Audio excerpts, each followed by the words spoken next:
You stand at the edge of the deck, the ocean stretching before you, like polished obsidian, smooth and infinite. The air is still. The moon hangs low, rippling across the black water, like a scar that never healed. It's quiet, but not empty. You feel it before you understand it, a tug somewhere in your chest, a sensation like memory, but older, like something waiting, like something watching. Beneath this glossy surface, hidden in the cold dark, lie the bones of cities once alive. Cities that had streets and courtyards, markets and statues, laughter and war. Cities that are no longer names in textbooks, but outlines on the ocean floor. You've heard of Atlantis. Everyone has. The shimmering domes, the glowing rings, the crystal technology, that fantasy, that warning. But Atlantis isn't the only one. It was just the name that stuck. There are others, so many others, swallowed by tides, broken by earthquakes, erased not by enemies, but by water that waited centuries before it whispered enough. You don't see them from up here, but they're there, resting. Entire worlds now blurred in silt and silence. And they are real. So before you get comfortable, take a moment to like the video and subscribe, but only if you really like what I'm doing here. Drop your location and the time on your screen in the comments. I want to know how far these echoes reach. And then let the surface go. Now turn off the lights. Maybe turn on the fan for some soothing noise, and let's get started on tonight's journey together. You close your eyes. Imagine diving not fast, but slowly drifting down past the thermal veil, past the last rays of sunlight. You begin to see it. The shape of something man-made. The edge of a stone wall too straight to be coincidence. A staircase leading into the seabed steps, still worn by forgotten feet. There's no current, no fish, just stillness. You drift closer, feeling less like a visitor and more like someone returning. This is where it begins, not with legend, but with longing. The cities we're about to explore aren't just historical artifacts. They're emotional truths. Each ruin we pass is a question we've never stopped asking. Who were they? Why did they fall? Could we fall the same way? Tonight, we're not solving mysteries. We're sinking into them. You'll walk the stone streets of cities that haven't seen sunlight in centuries. You'll follow corridors carved for gods now lost to memory. You'll listen, not for answers, but for echoes.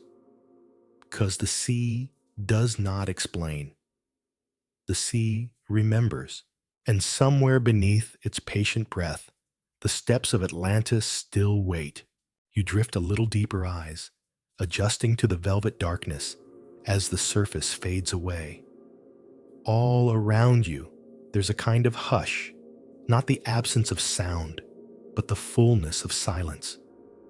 The kind that wraps around you like old fabric, frayed and familiar.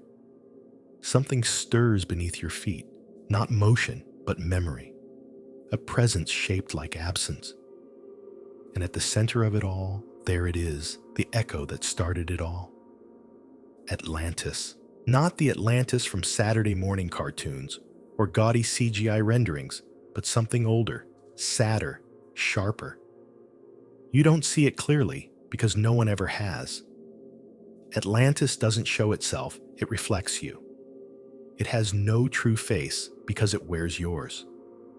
Every version of you that ever feared being forgotten or longed to be remembered. That's what makes it powerful. That's what makes it dangerous. You hover near the edge of its myth, feeling how heavy it is for something that never existed or maybe did. You don't need proof. That's the trick. You just need the ache. The ache of something once vast, now lost. Of temples wiped away like chalk and rain. of names that once thundered in marble halls, now cradled only in seaweed and sediment. Atlantis is a wound with no scar, and you poor thing keep poking it. You begin to understand why this myth has never gone away, why it creeps into every century, every empire, every worried midnight. Because it speaks to the deepest fear stitched into our bones that everything we build, everything we love, might vanish. Not with drama, not with fire, but with a soft, wet hush. And no one would know. Atlantis is the story we whisper when we sense that we are living in the middle of something unsustainable. When we look at glass towers and flooded coastlines and feel that we've been here before. That someone once had this brilliance, this arrogance. That someone once carved beauty into stone and thought it would last. That someone maybe laughed as the tide touched their ankles and thought surely it won't rise further. Spoiler, it did. You think about Plato now, the man who started this whole mess. He didn't speak of Atlantis like a fantasy. He spoke of it like a memory passed down through generations, half remembered and half regretted. He gave it shape laws, a navy, an ideology. And then he gave it an ending, sudden, violent, absolute. In a single day and night, the earth shook, the sea rose, and the city was gone. Just like that. No warning, no legacy, just silence. You can't help but wonder. Why that detail? Why so final? It doesn't sound like a parable. It sounds like grief, like something someone saw and never wanted to see again. And whether he made it up or inherited it, Plato gave us more than a legend. He gave us a structure for our unease, a place to hang our dread. Atlantis became a symbol because it had to, because every civilization needs a ghost to keep it humble. And maybe that's the point. Maybe Atlantis was never meant to be found. Maybe it's not under the sea, but behind our eyes at the edge of each new invention, each rising skyline, each policy written with too much confidence. It's the feeling you get when the temperature breaks another record, when the ocean coughs plastic, when another reef goes gray. It's the whisper that says this isn't forever. You begin to see Atlantis not as a city, but as a ritual, a cultural prayer. We speak it aloud every time we feel the ground shift under us, literally or metaphorically. In this way, it's not just a lost place, it's a coping mechanism. We tell its story, so we don't have to write our own ending yet. But Atlantis doesn't care if we believe in it. That's what makes it work. It thrives in uncertainty. It waits in the corner of satellite photos, in the edges of sonar pings, in the rectangles of stone found too deep and too precise to be natural. It doesn't need proof. It just needs possibility. And you floating here now, understand why it endures. It's not the mystery of where it is. It's the terror of what it meant. That brilliance doesn't guarantee survival. That power is not immune to the tide. That you can be so sure of your place in the world and still be erased by water that doesn't even notice your name. Still something in you longs to see it. To touch the ringed city. To walk its streets, even if they're flooded, even if they're fake. Because even if Atlantis isn't real, the feeling it gives you is. That longing, that hunger for what was, or might have been, that flicker of awe. You think of the other cities we've lost. Heraclean, Pavlopetri, Rungholt, Baiae. Real places, real names really drowned. All of them once proud, all of them now quiet. They echo Atlantis not because they imitate it, but because they confirm it. Atlantis, you realize, is not unique. It is inevitable. And that may be the most chilling thought of all. You drift back toward the shallows of your mind. The surface calls to you, but you hesitate. The myth still hums beneath your feet. Not loudly, just enough. Just a breath. Just a reminder. Atlantis is the ache of absence. The echo of every forgotten song, every abandoned street, every foundation that once held meaning and now holds salt. It is not about history. It is about the fear that history could repeat without anyone left to remember it. And when you finally rise slow reverent, you carry it with you. Not the place, not the proof, but the pause, the one that comes before the tide turns, the one that whispers, not yet. You exhale slowly, bubbles rising past your ears as the silence thickens. There's no horizon down here, just gradations of light fading into gray and then black. You follow the pull deeper into the blur between myth and memory until the words of an old philosopher start to form around you like architecture. Plato, the one who gave Atlantis its bones, not with riddles, with measurements. You'd expect mythology to be vague, slippery, poetic. But Plato didn't describe a dream. He described a city carefully, methodically. He told us its layout, its government, its technological wonders, its naval power, even the sacred metal that gleamed on its towers, orichalcum said to shine like fire. And then he gave it a downfall so abrupt, so final, it still catches the breath. Why would a philosopher do that? You imagine him at his desk, stylus in hand, transcribing a story from his ancestor Solon, who heard it in Egypt.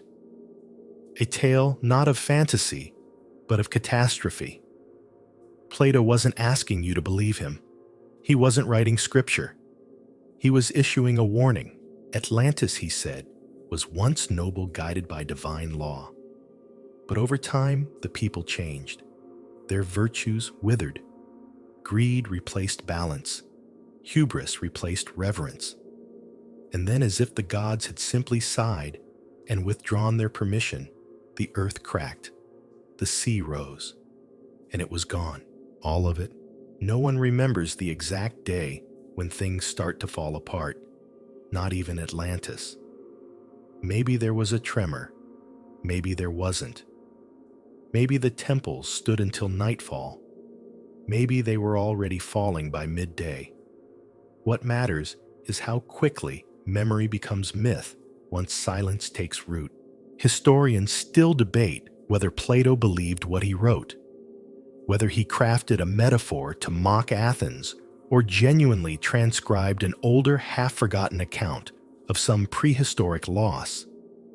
Scholars argue over location, interpretation, intent. But you begin to wonder if that misses the point. Atlantis isn't powerful because it was real. It's powerful because it was specific. Most myths are abstract. A city was lost. Fine. But Plato didn't say that. He said the city was built in concentric circles of land and water.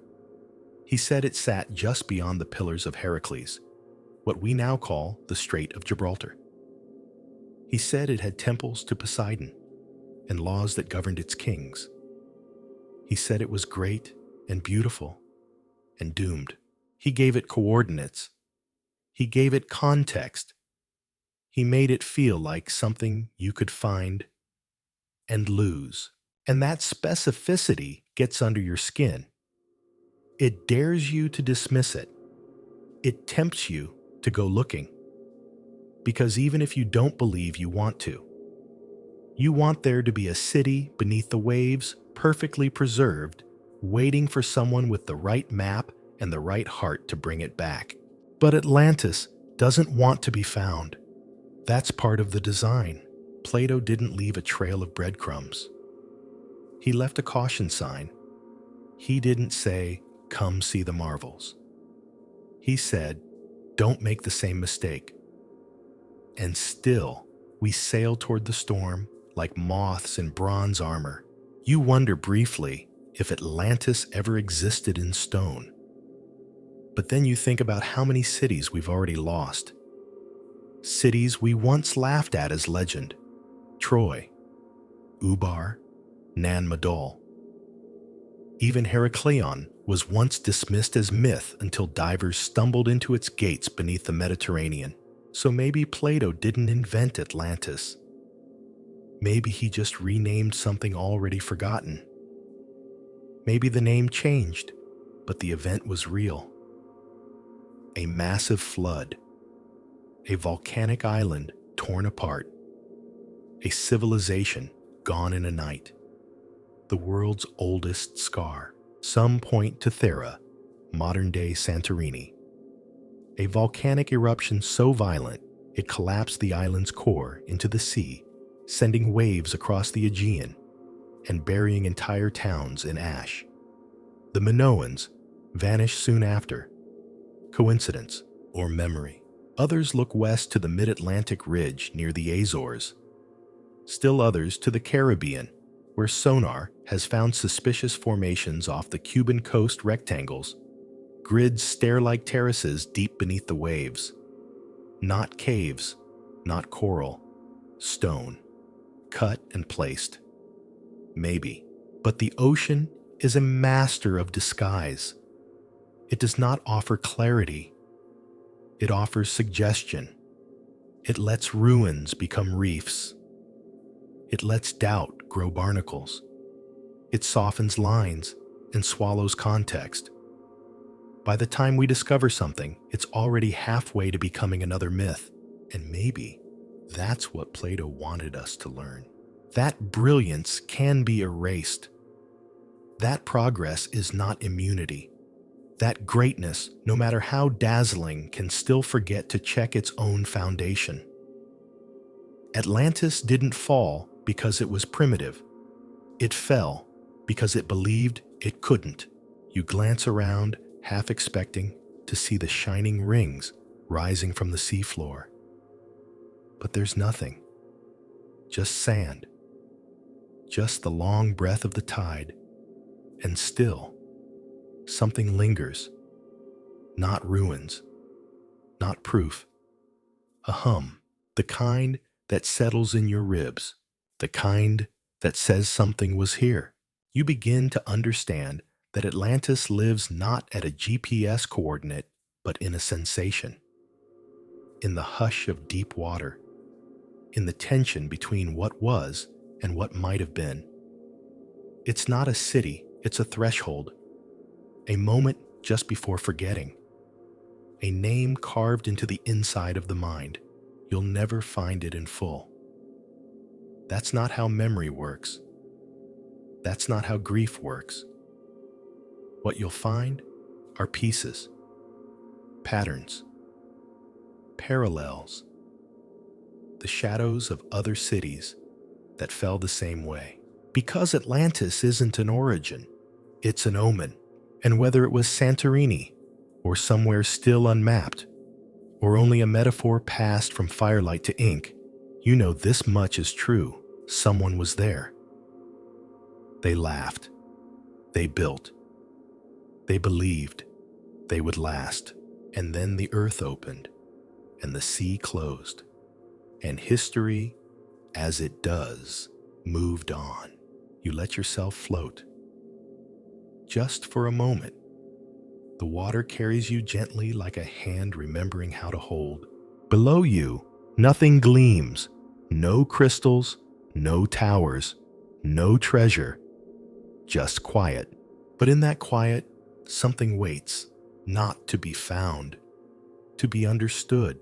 You hover in the in-between space, where light begins to fade and pressure begins to rise. Somewhere far above the surface keeps its secrets distracted by weather and headlines. But down here, in the stillness beneath the swell, you begin to realize Atlantis isn't a fixed place. It's a shapeshifter. It has never stayed the same for long. You feel it first as a tension in your chest, like remembering something you never actually lived. Atlantis, for all its mythic architecture and poetic endings, isn't carved in stone. It's carved in us. What you see in it depends entirely on when and where you're standing in history. It reflects not the past, but the present. In Plato's time, Atlantis was a morality tale, a warning against unchecked ambition, a city of order that gave itself over to decadence and drowned in its own reflection. The message was simple: your enemies may not defeat you, but your own pride will. Fast forward to the 19th century. The world had changed. Empires stretched their hands across oceans, explorers mapped coastlines with ink still wet, and archaeologists unearthed long-forgotten cities in deserts and jungles. Atlantis changed too. No longer a parable, it became a treasure hunt. Lost continents, sunken kingdoms, the birth of an obsession. It wasn't enough to learn from Atlantis anymore. We wanted to own it. By the early 20th century, Atlantis had taken on another form, a cradle of ancient science. Writers and mystics began to imagine a hyper-advanced civilization, masters of energy geometry, perhaps even flight. Some said it was the source of all knowledge lost too soon. Others more grimly used it to promote ideas of racial purity and chosen bloodlines, twisting myth into propaganda. Atlantis, it turned out, could be anything, and that made it dangerous. Historians still debate whether the myth was ever meant to be literal. But here's the strange part. Every time the story of Atlantis is retold, it tells us more about the storytellers than the city itself. In the Cold War, Atlantis became a symbol of hidden power. In the New Age movement, it was a spiritual Atlantis, where crystal frequencies and interdimensional beings once governed with love and light. In speculative science, it turned into a sunken hub of ancient technology, perhaps destroyed not by gods, but by its own machines. One scholar calls it the mirror we hold up to our collective anxiety. And today, look around. The seas are rising again. Cities hug the coasts a little too confidently. The storms are getting stronger. Ice is melting in places that once mocked the idea of change. And now, Atlantis speaks in a new tone. Not a warning against imperial ambition, but a whisper of climate dread. Of buildings built too close to the tide. Of systems stretched thin. Of civilizations so distracted by their own glow that they forget what happens when the water rises. Atlantis always finds a way to stay relevant. It slips into each generation's worry closet and tries on all the clothes. You realize you've seen this before? Not just in books or YouTube thumbnails, but in the way we tell ourselves stories. About how we used to be better. About how we could be better again, if only we could find what was lost. Atlantis becomes the imaginary golden age we project backwards. But nostalgia is a trick, a warm lie that keeps us from asking why we need it in the first place. You float above where a city might have been, though you'll never know for sure. A shadow, a trench, a terrace of stone, too symmetrical for comfort, but no sign, no flag, no inscription that reads, "Welcome to Atlantis population overconfident." And still something about the shape feels familiar. Like you've walked these halls before, laughed in these temples, slept in these towers, not because you've lived in Atlantis, but because you live in the same patterns. You start to wonder, what if every civilization has its own Atlantis? A story it tells about what it lost, or what it might lose. For the Greeks, it was virtue. For the Victorians, knowledge. For us, stability, safety. the illusion of permanence. That's what makes Atlantis more than a city. It's a ghost that adapts. Every time we get too comfortable, it returns. Not with thunder, but with water. Because water doesn't argue. It doesn't moralize. It rises. You think of all the artists who've drawn it, the filmmakers who've reimagined it. Sometimes it's clean and radiant, filled with orbs and runes and metaphysical balance. Sometimes it's dark and brutal, a city run on stolen magic or broken tech. Sometimes it's carved into a cliff. Other times it gleams from a glass dome. There are always rings. There's always symmetry. And there's always that sinking feeling, like awe and grief braided together. The sea makes sure of it. You picture someone thousands of years from now, floating above the ruins of your own city. Maybe New York. Maybe Miami. Maybe a city not yet born. They drift over the top of what used to be a grocery store or a hospital. The walls still there, just enough to confuse. They shine a light into the dark, and something stares back, not a creature, but a shape. A corridor that leads nowhere. A statue no longer named. And maybe they'll wonder the way you are now, if this place was Atlantis. If this was the moment it slipped beneath the surface. It's not a far-fetched thought. Cities already vanish without drama. One hurricane, one shift, in current 1 century of slow forgetting. Atlantis doesn't need to be spectacular. It just needs to be gone. And so you carry it with you, not like a destination, but like a lens. A way to read the world. A reminder that greatness isn't immunity. That nothing built on pride alone stays standing.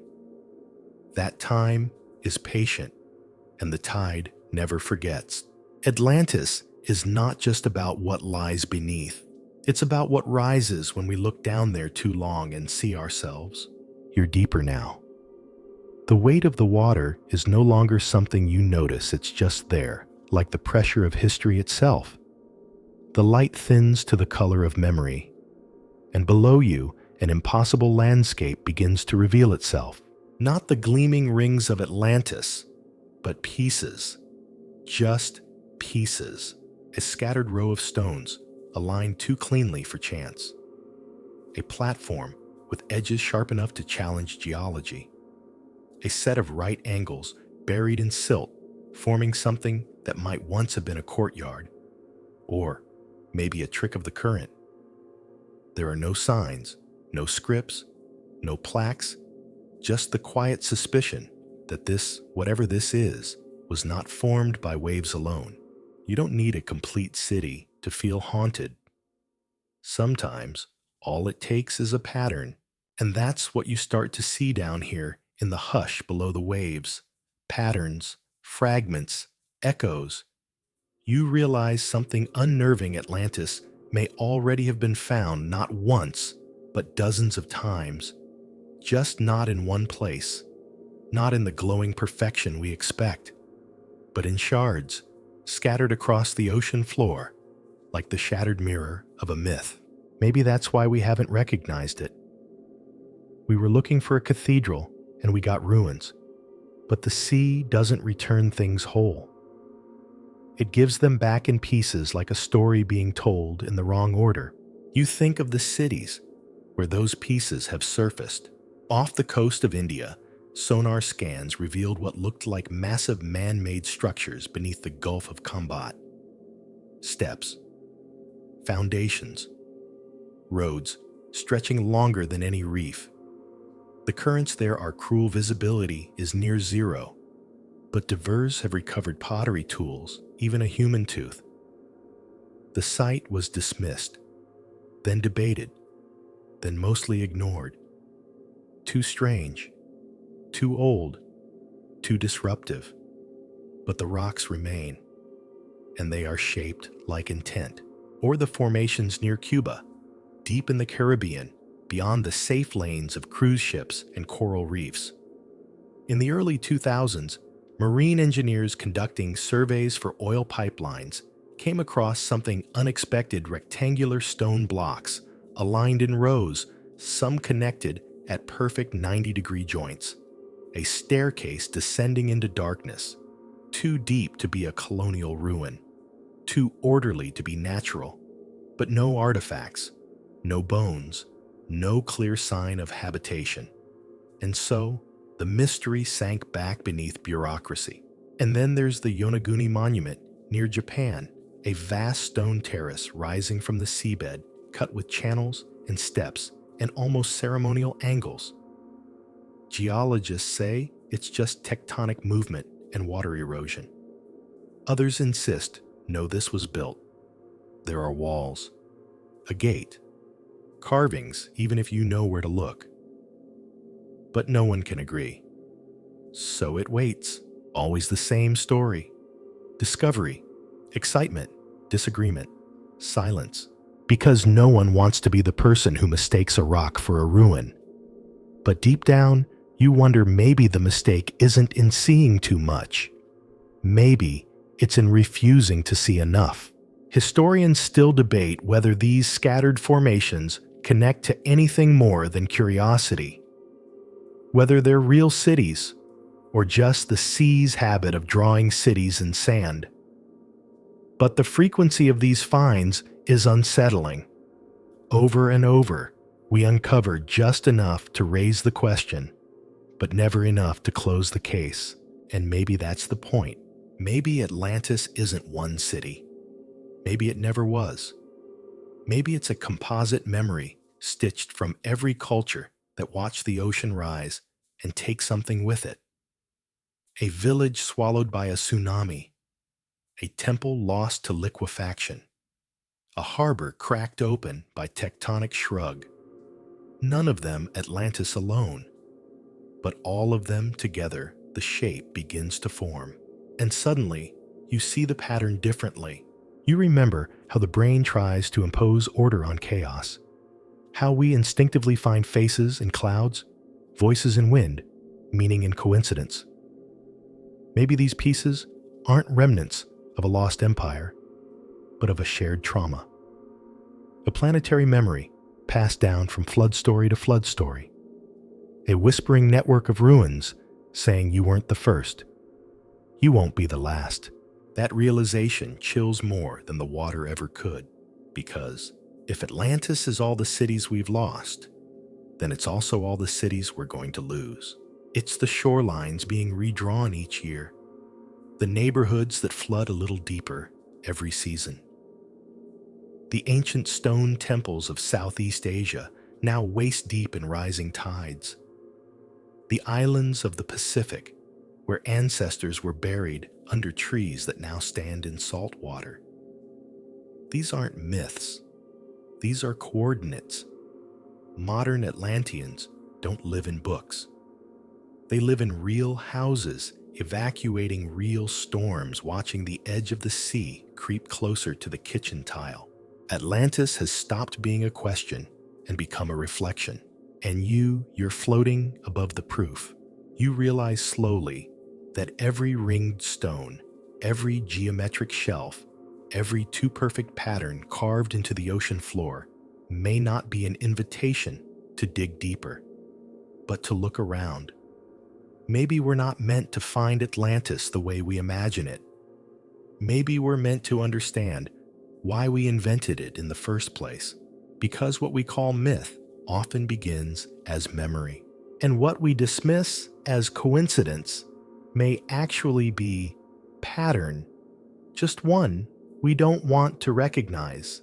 You hover in silence. Below you, the stones do not speak, but they do not need to. Their shape is their language. Their angles are a sentence. You do not know how to read it, not yet, but you know it says something. Something we were meant to understand before the water rose again. So you stay just a little longer, tracing the lines, following the ruins that shouldn't be there, and wondering not just what they used to be, but whether someone someday will look down at our cities and ask the same question. You begin to drift again, not upward, not downward, but across, gliding along the invisible contours of the ocean floor, where the terrain is both ancient and unknown. You follow a slope that becomes a ridge, that becomes a plateau, and then just barely a pattern begins to emerge. Lines, corners, intersections. It's faint, but it's there. And as you float through this submerged silence, you begin to feel the paradox at the heart of everything you've seen so far, that the ocean destroys, yes, but it also keeps. You always thought of the sea as a taker. It steals coastlines, ships, sailors' stories. It drowns and swallows, relentless and impartial.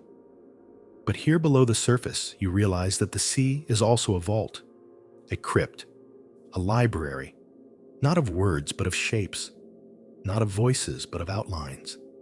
Everything it takes it preserves, not forever, but long enough for someone like you to come looking. You pass what looks like a wall, tumbled, yes, and worn, but unmistakably a wall.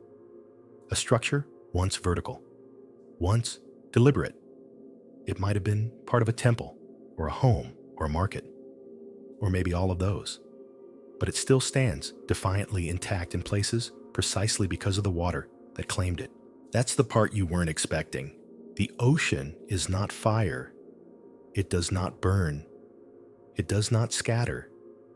It slows. It softens. It coats every surface with a silence that keeps detail intact. In the right conditions, it embalms time itself. Historians still debate whether this paradox is what kept some ancient ruins so eerily well preserved. Anoxic water with little to no oxygen can halt decay. Cold, still seas can wrap cities in a stasis more reliable than stone. In places like the Black Sea, shipwrecks have been pulled from the depths, with ropes still intact, beams still lashed together, cargo undisturbed for centuries. It's the same in parts of the Mediterranean where cities like Baiae, once playgrounds of emperors, now rest in shallow blue quiet. The columns still rise. The floors still shimmer with mosaics. The baths still hold their shape, not in defiance of time, but in cooperation with it. You pass a floor, its tile pattern only half visible under the film of silt. A square, a spiral, a border where foot traffic once wore the paint away. It's not imagination, it's presence. The sea didn't erase it. It covered it like a patient teacher shielding a lesson until the student is ready to learn. And maybe that's the truth about these ruins. They weren't lost. They were saved, not out of kindness, but out of process. The ocean does not protect because it cares. It protects because it moves slowly, because its silence is thick and unhurried, because it doesn't need to clean the slate. It just waits. You glide between two collapsed archways. At first they seem like random piles of stone, but then you notice the curve, the echo of a keystone, the matching height. The shapes are too familiar to be coincidence. You feel it in your spine. This was once a doorway, a passage. Someone stood here hundreds or thousands of years ago and passed through. And now you do too. It's strange how quickly these places begin to feel inhabited again. You don't see people, but you see footprints in the form of wear. You see stories in the slope of stairs. You see memory in how the light hits a column and casts a shadow that doesn't quite fall the way nature would have drawn it. You remember that when cities fall to war or fire, they vanish in pieces. Shattered, charred, disassembled. But cities that fall to the sea, they often vanish whole, swallowed in context, preserved in posture. There's no looting underwater, no scavenging, no fires or sledgehammers, only weight, only time. You think of Rungholt, the fabled Atlantis of the North Sea, once a prosperous medieval city off the coast of Germany. It vanished in a single storm tide in 1362. For centuries, people thought it was a myth, a parable wrapped in punishment, until archaeologists found timbers and bricks beneath the mudflats perfectly preserved by anaerobic clay. Streets, foundations, roads lined with fragments of glazed tile. The outlines of an entire city hidden in plain sight just under the surface of the Wadden Sea. It wasn't destroyed. It was absorbed, and Rungholt is just one of many. Time and again, the sea has taken cities not with fury, but with patience. Heraklion in Egypt, once a massive trading port, now lies under meters of silt and seagrass, but intact. Intact enough to walk through. Divers describe it not as swimming above ruins, but through them. Doorways, columns, statues of gods who've seen no sunlight in 1,000 years. Even the anchors of ships clustered together like prayers to a vanished port. The preservation isn't perfect. Nothing is. The sea wears away the wood. It dulls the paint, but it also quiets the world around what it holds. It presses pause. And in that stillness, something survives that cannot on land. You start to understand why divers call these places dream ruins. Because they feel unearned. As if you've fallen asleep and stepped into a version of the past that refused to vanish properly. A half-memory that decided to outlast the telling. It's not just the physical remains. It's the atmosphere, the weight, the hush. These cities aren't frozen in time, they're suspended in it. Drifting, listening, waiting for someone to notice that they never truly left. You let your hand brush along a length of carved stone. It's not smooth, but it's deliberate. You don't know what language it once held, what story it once carried, but you feel the curve of the tool marks, the decision of someone's hand.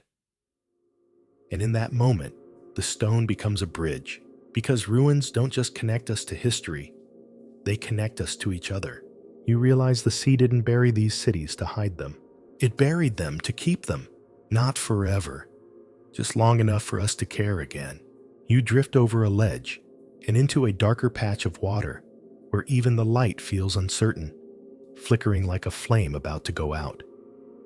The pressure changes subtly, not from depth, but from presence. It presses against your chest, not like a warning, but like a weight you've always carried. A question, what if nothing remains? Not just cities, or artifacts, or language, but the very memory of who we were. It's a strange fear, isn't it? Not death, not destruction, but erasure. The idea that a civilization could rise, thrive, dream, in gold and stone and starlight, and then be so thoroughly forgotten that even its name dissolves like salt in water. That it could vanish without a trace, without a whisper, as if it had never been. And yet, you know it's happened. Again and again. We talk about Atlantis as if it's exceptional, as if it's some extraordinary tragedy. But the truth is, Atlantis is ordinary. Dozens, maybe hundreds of civilizations have disappeared just as completely. Cities swallowed by rising tides, swallowed by shifting earth, swallowed by silence. And that's the terrifying part. Most of them left nothing behind. Historians still debate whether we're missing entire chapters of human development eras erased by flood fire or famine long before we learned to write things down. We build our understanding of history from what survived, But what if survival is the exception, not the rule? You imagine a city that once sang with life, children shouting in the streets, vendors calling out from stalls, priests ringing bells in temples now slumped into silt. You picture it not falling in fire or battle, but simply fading. The water creeping in slowly, the ground softening with every storm, a generation that stayed too long believing the sea would recede. And when the city finally gave way, when the last roof dipped beneath the waves, there was no witness. Just wind, just current, just the long, slow hush of forgetting. That's what makes Atlantis so haunting. It isn't just the loss, it's the possibility that no one remembered, that no one passed the story down, that the greatest things we build could disappear, not with an explosion, but with a sigh. You think about all the ways we try to preserve memory. We etch names into stone. We write books. We build museums, archive servers, satellites. But even those are temporary. Even those can drown. We like to imagine history as a staircase, each step, building on the last each century, a little smarter, a little higher. But the truth is closer to a tide. Forward, then back. Knowledge rises and then slips away. A lost technique, a forgotten language, a ritual no longer practiced. We don't walk a straight line. We circle. You pass over what looks like a plaza flat and square, ringed by fragments of columns. You imagine feet passing through this space, sandals, bare toes, maybe wheels. And then the water came. And now, only fish pass through flickering like echoes. It's easy to think that what we build will last. Cities rise with such confidence, glass towers and marble domes. But nothing we build is immune to time, or water, or the slow erosion of attention. We assume someone will always remember, but will they? You think of places already half forgotten, ancient cities in Central America still buried beneath jungle, sunken villages in the North Sea that only appear during certain tides, names scratched on cave walls that no one can read anymore. They're still there technically, but does that count? You start to realize that remembering is an act of resistance against time, against tide, against the entropy that wants to scatter everything. And yet the sea resists differently. It doesn't hold on to facts or language.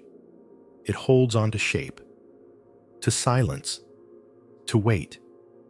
You begin to see why so many sunken cities feel like dreams. They weren't preserved in detail, but in atmosphere, in feeling.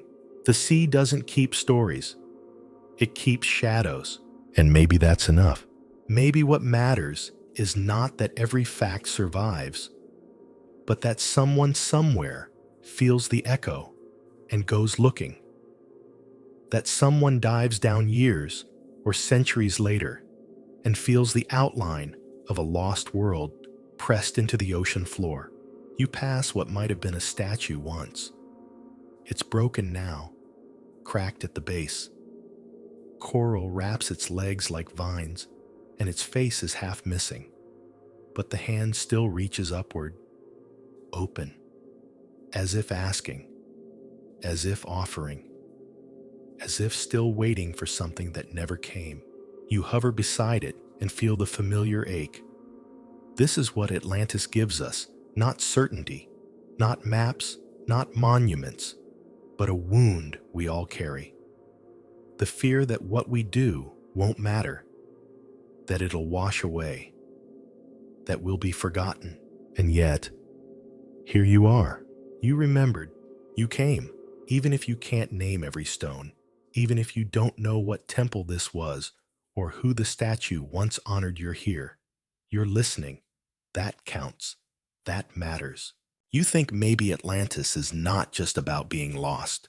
It's about the desire to be remembered, and not in glory, not in conquest, but in presence, in someone's breath, catching as they trace a line in the sand that looks too straight, in someone pausing over a stone that feels just a little too heavy with memory. Because in the end, we all want the same thing: to matter, to last just a little longer than we're supposed to leave behind something, anything that says we were here. And when the sea takes it, we hope it keeps it gently. You press your hand against a wall, worn smooth by time and tide. It doesn't speak, but it doesn't need to. It remembers, and in that remembering, so do you. The water has grown darker, thicker now, not with silt, but with something older. You feel it pressing in around you, like a memory that doesn't belong to you. And maybe it doesn't. Maybe it belongs to everyone. Because here in the deep, you begin to notice a pattern that isn't bound by geography or language or even time. Flood stories. They rise like bubbles from the bottom of every culture you can name. You were told maybe about Noah, the ark, the animals, the 40 days of rain. But long before that story was ever etched into parchment, the same flood came for Gilgamesh in Sumer, washing away cities and cleansing the earth. It came for Manu in India, rescued by a great fish who warned him of the deluge.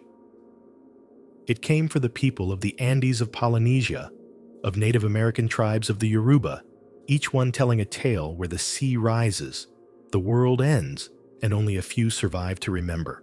Historians still debate whether these are coincidences, shared storytelling instincts, metaphors for social collapse, or if they point to something deeper, more literal. A real event, or a series of them. Global floods, glacial melt, sea levels rising faster than ancient minds could understand. One day, a village sits beside the water. The next, the water lives in the village. And when you don't know how to explain that kind of loss, you turn it into a story, a warning, a myth, a memory wrapped in metaphor. You drift past what might once have been the edge of a dock, the stone posts leaning like tired elbows. You picture a boat tied here once, ropes creaking, voices echoing over trade goods. You picture the tide rising slowly, not in a wave, but in a whisper, inches at first, then more, until the dock is just another shape beneath the sea. You begin to wonder how many flood myths aren't metaphors at all. What if they're inherited trauma passed down not just through words, but through instinct? Through stories whispered around fires long after the language has changed. But the fear remains the same, the fear of water creeping where it doesn't belong. You think again of Plato, who placed Atlantis just beyond the Pillars of Heracles, the Strait of Gibraltar, describing a land with advanced ships and massive power, and a collapse that came in a single day and night. Now consider this: around 11,600 years ago, at the end of the last ice age, the world saw a sudden rise in sea level. Meltwater pulse 1b, as geologists call it. Coastlines shifted dramatically. Entire land masses, Doggerland in Europe, Beringia, between Russia and Alaska, and others vanished beneath rising tides. We know this happened. What we don't know is how many stories were buried with them. Not every flood myth ends in despair. Some describe the survivors climbing mountains. Some speak of boats. Some even describe knowledge preserved, carried in a seed, a scroll, a song. But they all share one common thread: the sea, when it decides to rise, cannot be reasoned with. You glide through the water, passing over a line of low walls half-eaten by coral. They don't form a perfect square. They don't need to. They only need to remind you that someone once lived here, cooked here, argued about firewood and gods and taxes. And then the rain fell, or the tide shifted, or the earthquake cracked the shore wide open. And now they live only in this silence. You realize the stories weren't just about destruction.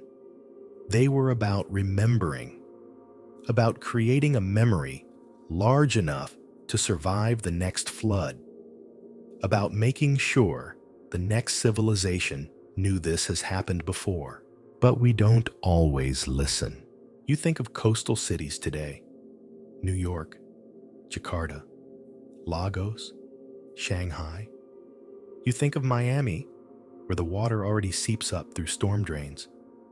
You think of the towers built taller every year, and you wonder, what will their myth be? What story will future divers tell when they swim through flooded subway tunnels and coral-covered elevators? Maybe they'll call it the Atlantis of America. Maybe they'll say it fell in a single generation. Maybe they'll argue about whether it ever really existed. Flood stories aren't just about water.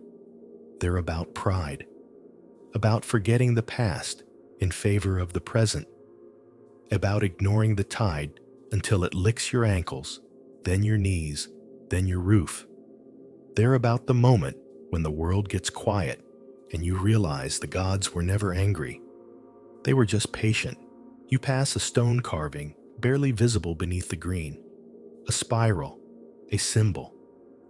You don't know what it means, but it feels familiar, like something seen in a dream. Maybe it was a talisman, maybe a warning, maybe just decoration, but it remains untouched by fire, unread by scholars, unburied by time. The water kept it like a sentence left unfinished. And that's what the flood stories are, aren't they? Unfinished sentences. They don't end with certainty. They end with survival, with someone standing at the edge of a changed world, looking out over what used to be home and trying to put into words what the sea just did to them. So they tell a story, and the story outlasts the stones. You linger at the edge of what looks like a courtyard, the faint shape of columns on all sides. A place where people once gathered, perhaps. You imagine laughter here. You imagine the moment someone noticed the water didn't drain the way it used to. You imagine the moment someone asked if this flood was like the last one, and someone else said, "No, this time it's different." But it wasn't. It never is. You rise slowly, the currents tugging at your limbs like forgotten hands. You're not escaping. You're surfacing, carrying with you not just the image of ruins, but the resonance of the stories they left behind, the stories we keep telling, over and over, from mountaintops, from desert stones, from beneath the sea, because we know how this ends, and we still hope it might end differently. The descent resumes not in depth, but in awareness. You are no longer surprised by ruins or startled by patterns carved into stone. Instead, you expect them. You anticipate the unnatural precision of what lies ahead. A clean corner, a platform just too flat. Rows of something blocks columns, holes in the rock, aligned as if by hand. Not randomly, but deliberately. And this time, it's not mythology you're tracing, it's sonar. You picture a glowing screen in the dark of a research vessel, a blue grid, a pulse, and then shapes, a formation, a signature that screams someone built this. Scientists lean closer, eyes widen, measurements are taken, coordinates marked, and then always the same silence. Because what do you do when you find something that shouldn't be there? You've heard the stories. Off the coast of Cuba, engineers stumbled across an underwater plateau at depths far too great for known civilizations. It wasn't random. It had structure rectangles, corridors, even pyramid-like mounds. The discovery was announced with trembling excitement. Sunken City found headlines bloomed. Cameras flashed, and then nothing. Not because the find was fake, But because the questions it raised were too big, historians still debate whether the sonar returns were natural formations. No one has mapped the entire site. No excavation followed. Some say the currents are too dangerous. Others hint at quiet funding cuts and redirected attention. What's certain is the images are still there. The shapes haven't moved. And nobody knows exactly what they are. That pattern repeats in the Caribbean, in the Mediterranean, off the shores of India, along the Japanese coast. Sonar tells a strange story of terraces beneath the waves, steps leading nowhere, roads that disappear into the deep. And every time the debate flares, then fades. Natural rock tectonic movement, erosion, maybe, but always just maybe something more. You glide above one such formation now. It looks simple, a flat stretch of seafloor. But as you focus, the geometry reveals itself. Stone blocks side by side, identical in height. They stretch for meters before stopping at a sudden drop-off, an underwater cliff. Below, more blocks lie scattered, as if toppled in slow motion. No coral grows on them, no jagged edges, just smooth lines too clean for comfort. You drift closer. You place your hand on the edge of one block. It's cold but not unfriendly. You imagine the sound of chisels once ringing across the stone. A foundation laid, a wall built, a step toward permanence. And now, this, a ruin no one remembers. Or rather, a structure no one's willing to call a ruin, because doing so would change everything. Academia is cautious, and rightly so. To claim an advanced civilization existed before what we currently accept to say that there were builders, engineers, planners lost beneath the sea long before Egypt or Sumer would rewrite more than textbooks. It would unravel the timelines we use to understand ourselves. And that's a heavy ask. So the ruins stay unnamed. The sonar files are filed away. The divers move on to safer waters.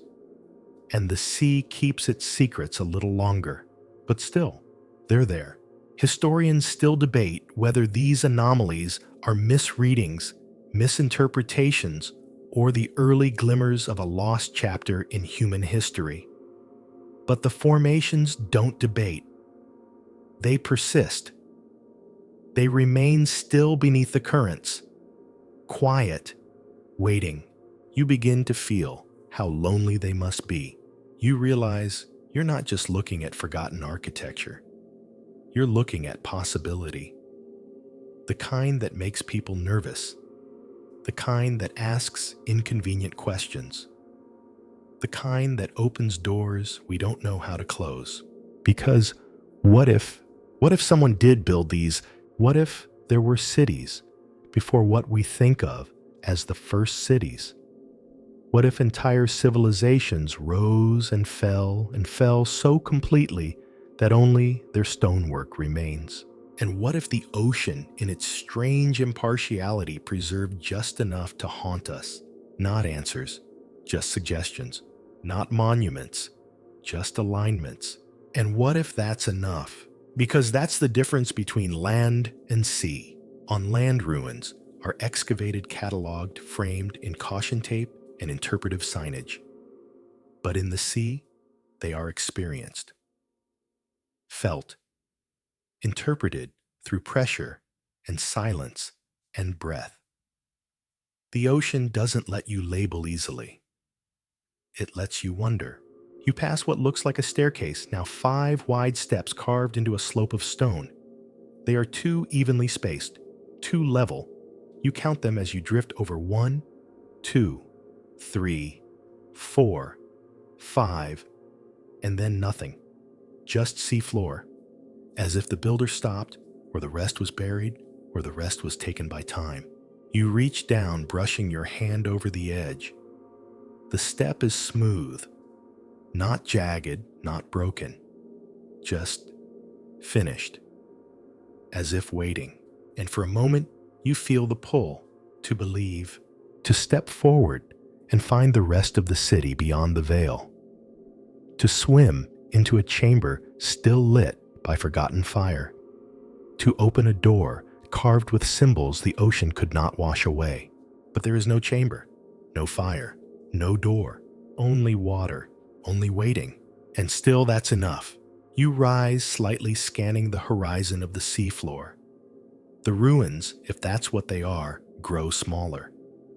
The patterns blur into randomness again. The suggestion fades, but not in you. The idea lingers. That maybe the ocean floor is not a blank slate, but a palimpsest. A scroll overwritten with currents but never fully erased. That maybe sonar isn't just finding shapes, it's finding questions. And maybe that's what Atlantis always was: not a city, not a myth, but a question. One that keeps surfacing every time the deep sends up another impossible shape.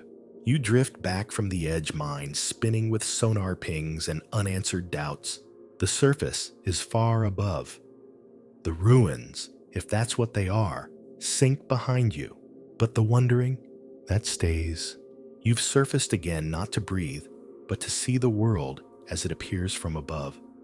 Satellites trace the skin of the sea with cold precision. Planes fly over coastal shelves gathering infrared scans. Algorithms map every ripple. And still, the deep keeps offering glimpses, hints, glimmers of patterns too clean, too perfect, too insistent to ignore. It's strange, isn't it?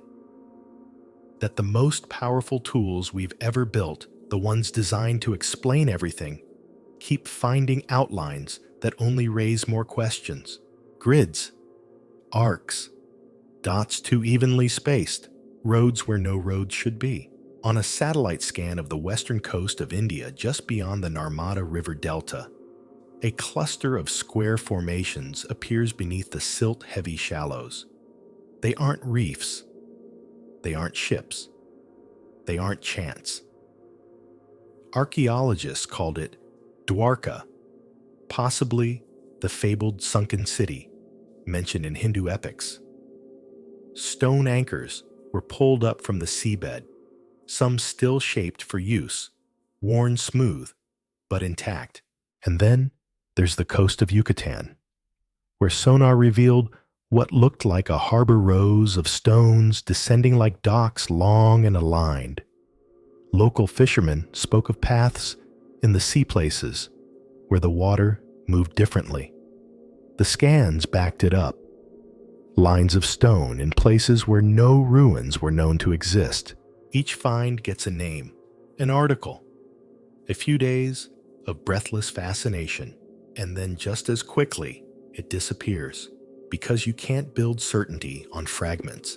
Historians still debate whether these discoveries are real or just products of our wishful eyes. Nature, after all, can mimic intention. Basalt columns can line up like city walls. Erosion can carve terraces into ancient seabeds.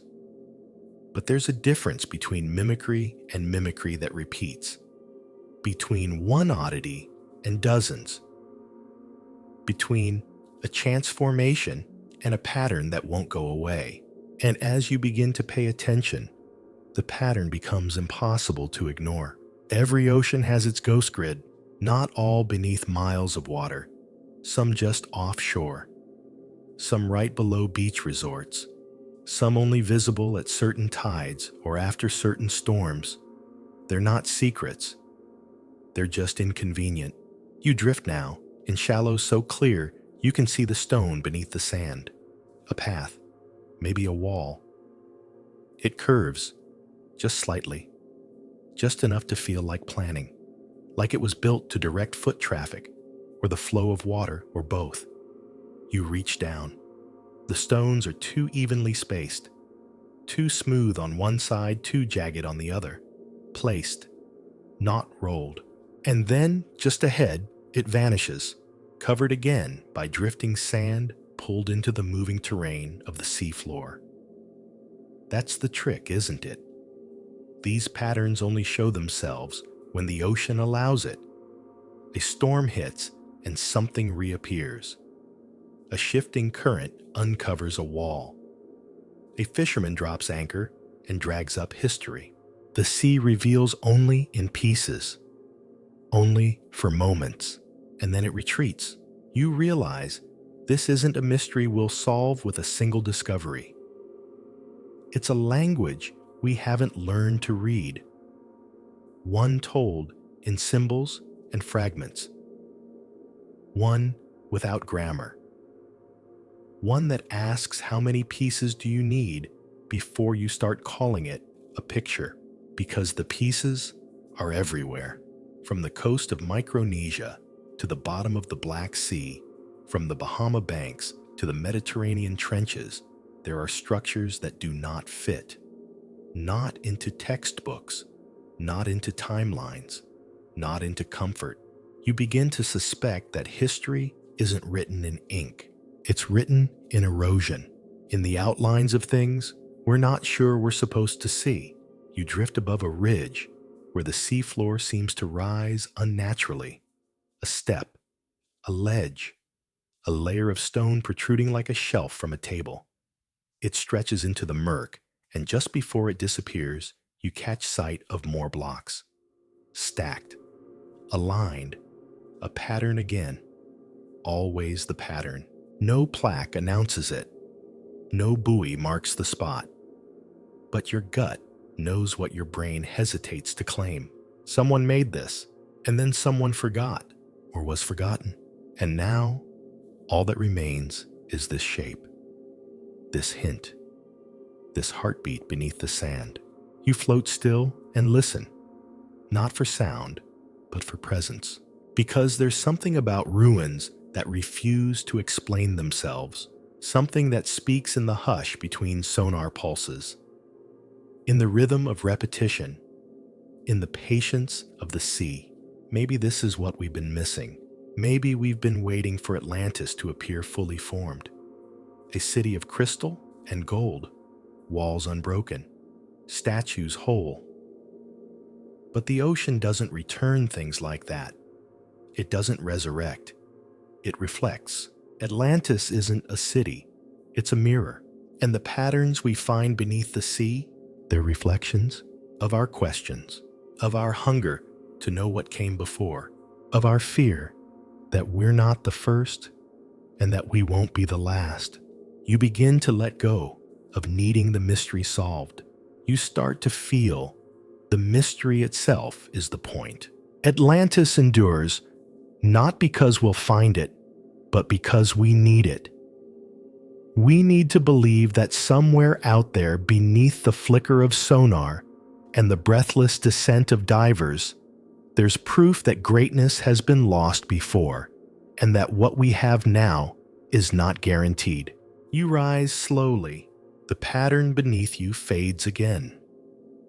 The stone sinks into its camouflage of sand. But the memory remains, the shape, the rhythm, the outline of a story that refuses to be erased. You sink again, not for answers this time, but for presence. The deeper you go, the more you begin to understand you're not diving through history. You're diving through memory. Not just yours, not just ours, but the ocean's. And the ocean, for all its silence, remembers everything. You let yourself drift over a slope that was once dry land. You can feel it in the grain of the stone beneath you, the way it tilts as if built to guide water in some other direction when the sea was still something to fetch, not fear. And then you see it a doorway, or the ghost of one. It's not complete. Just two stone uprights partially collapsed. No lintel, no hinges. But the symmetry remains. You know it's a doorway because it still suggests movement, a passage, a threshold, and beyond it, nothing, just more sea. But you pass through anyway because this somehow feels sacred. And you remember something vaguely half buried. In the ruins of Baiae, off the coast of Italy, there's a chamber underwater, a shrine, once dry, now drowned. Historians still debate whether it was built to honor the gods or to mimic them. The Romans were good at both.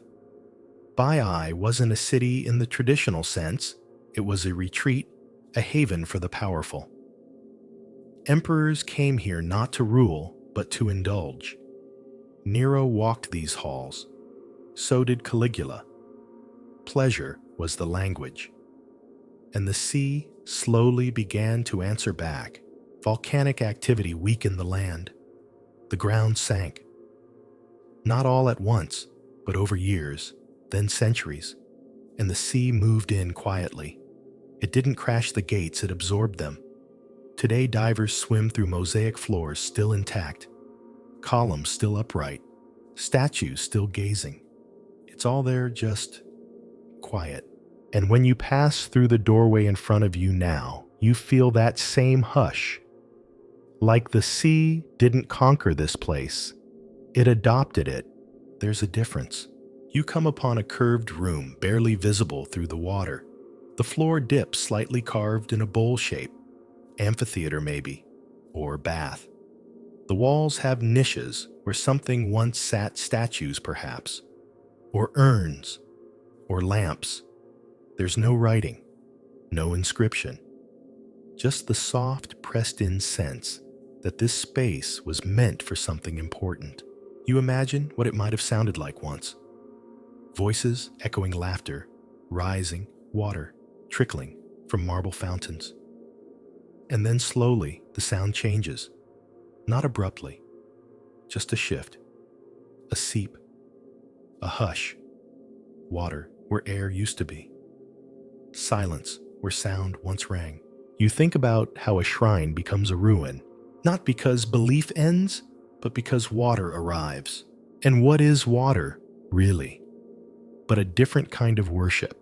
You run your hand along the inside of the curved wall.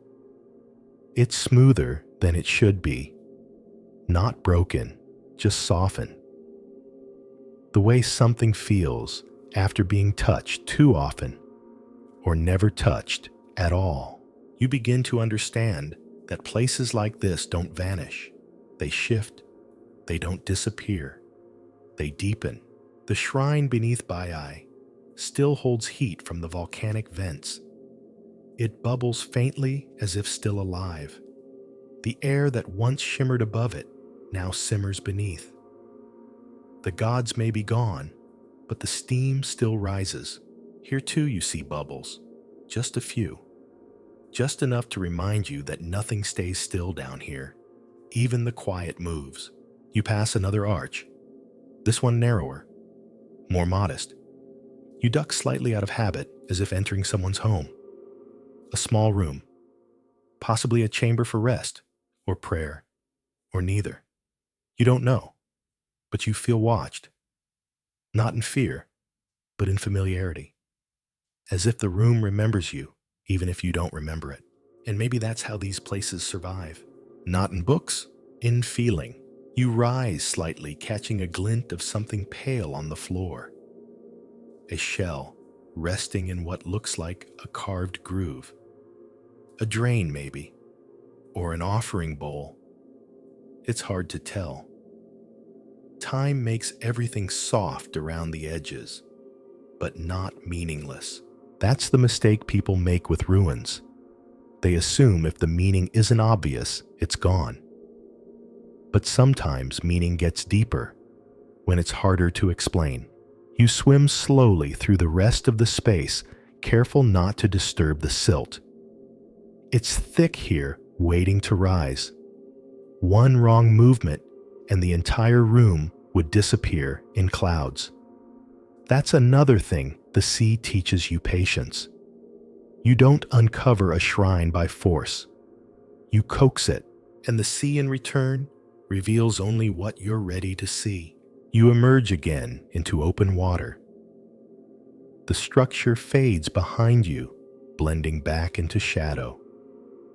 But you feel it still. in the back of your mind, in the slowing of your breath, and you wonder, how many shrines have we missed?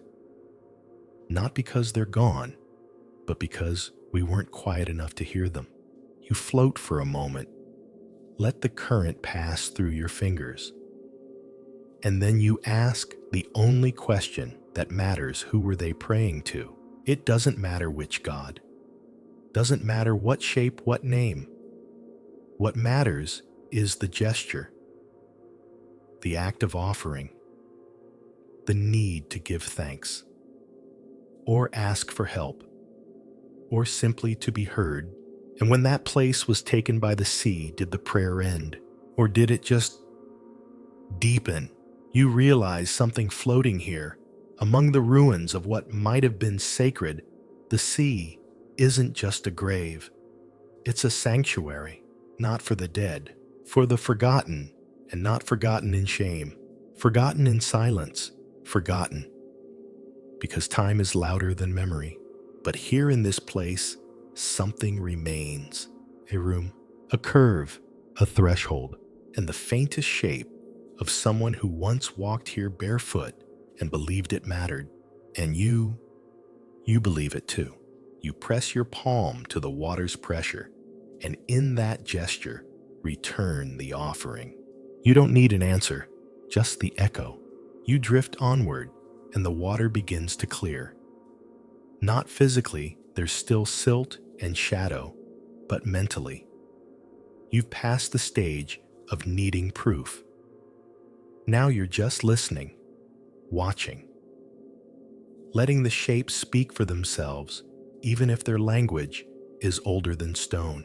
And then you see them, two statues, tall, regal, seated on square thrones, worn by the water, smoothed by time, but still watching. Their features are softened details, melted away like candle wax, but their posture remains. Upright, patient, eyes forward. One has a broken nose, the other a missing arm, but their presence is undeniable. Guardians, they sit at the edge of a stone avenue now half swallowed by coral and sand, as if they were placed there deliberately. Not to fight, not to threaten, just to bear witness. You approach slowly, not wanting to disturb whatever they're still guarding.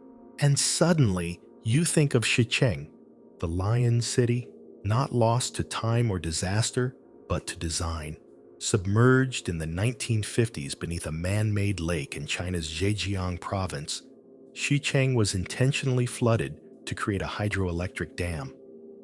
And yet in the still cold waters of Qiandao Lake, the city remains nearly untouched. Entire buildings, gates, temples, archways etched with ancient characters, preserved not by luck, but by the absence of air.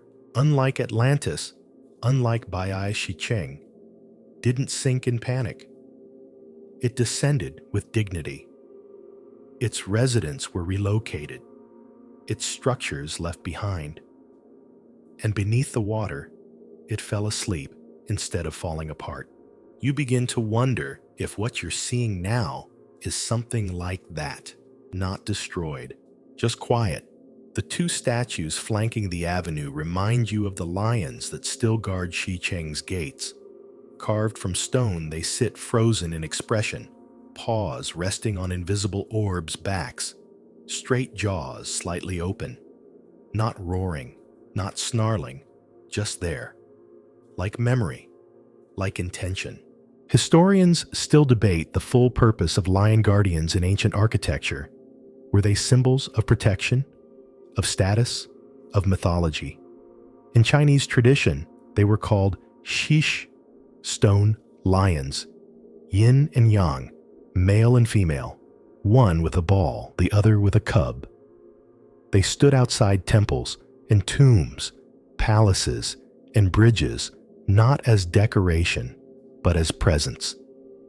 A reminder that this place mattered, that it was watched. And now, so many of them sit beneath water, still fulfilling their purpose, still watching. You float between the statues slowly, as if passing through a checkpoint you didn't know you needed to pass. They don't speak, but they don't let you pass quickly either. Their silence holds weight, not warning, not welcome, just witness. You begin to think of water not as erasure, but as a lens, a filter. Above, we rush, we forget.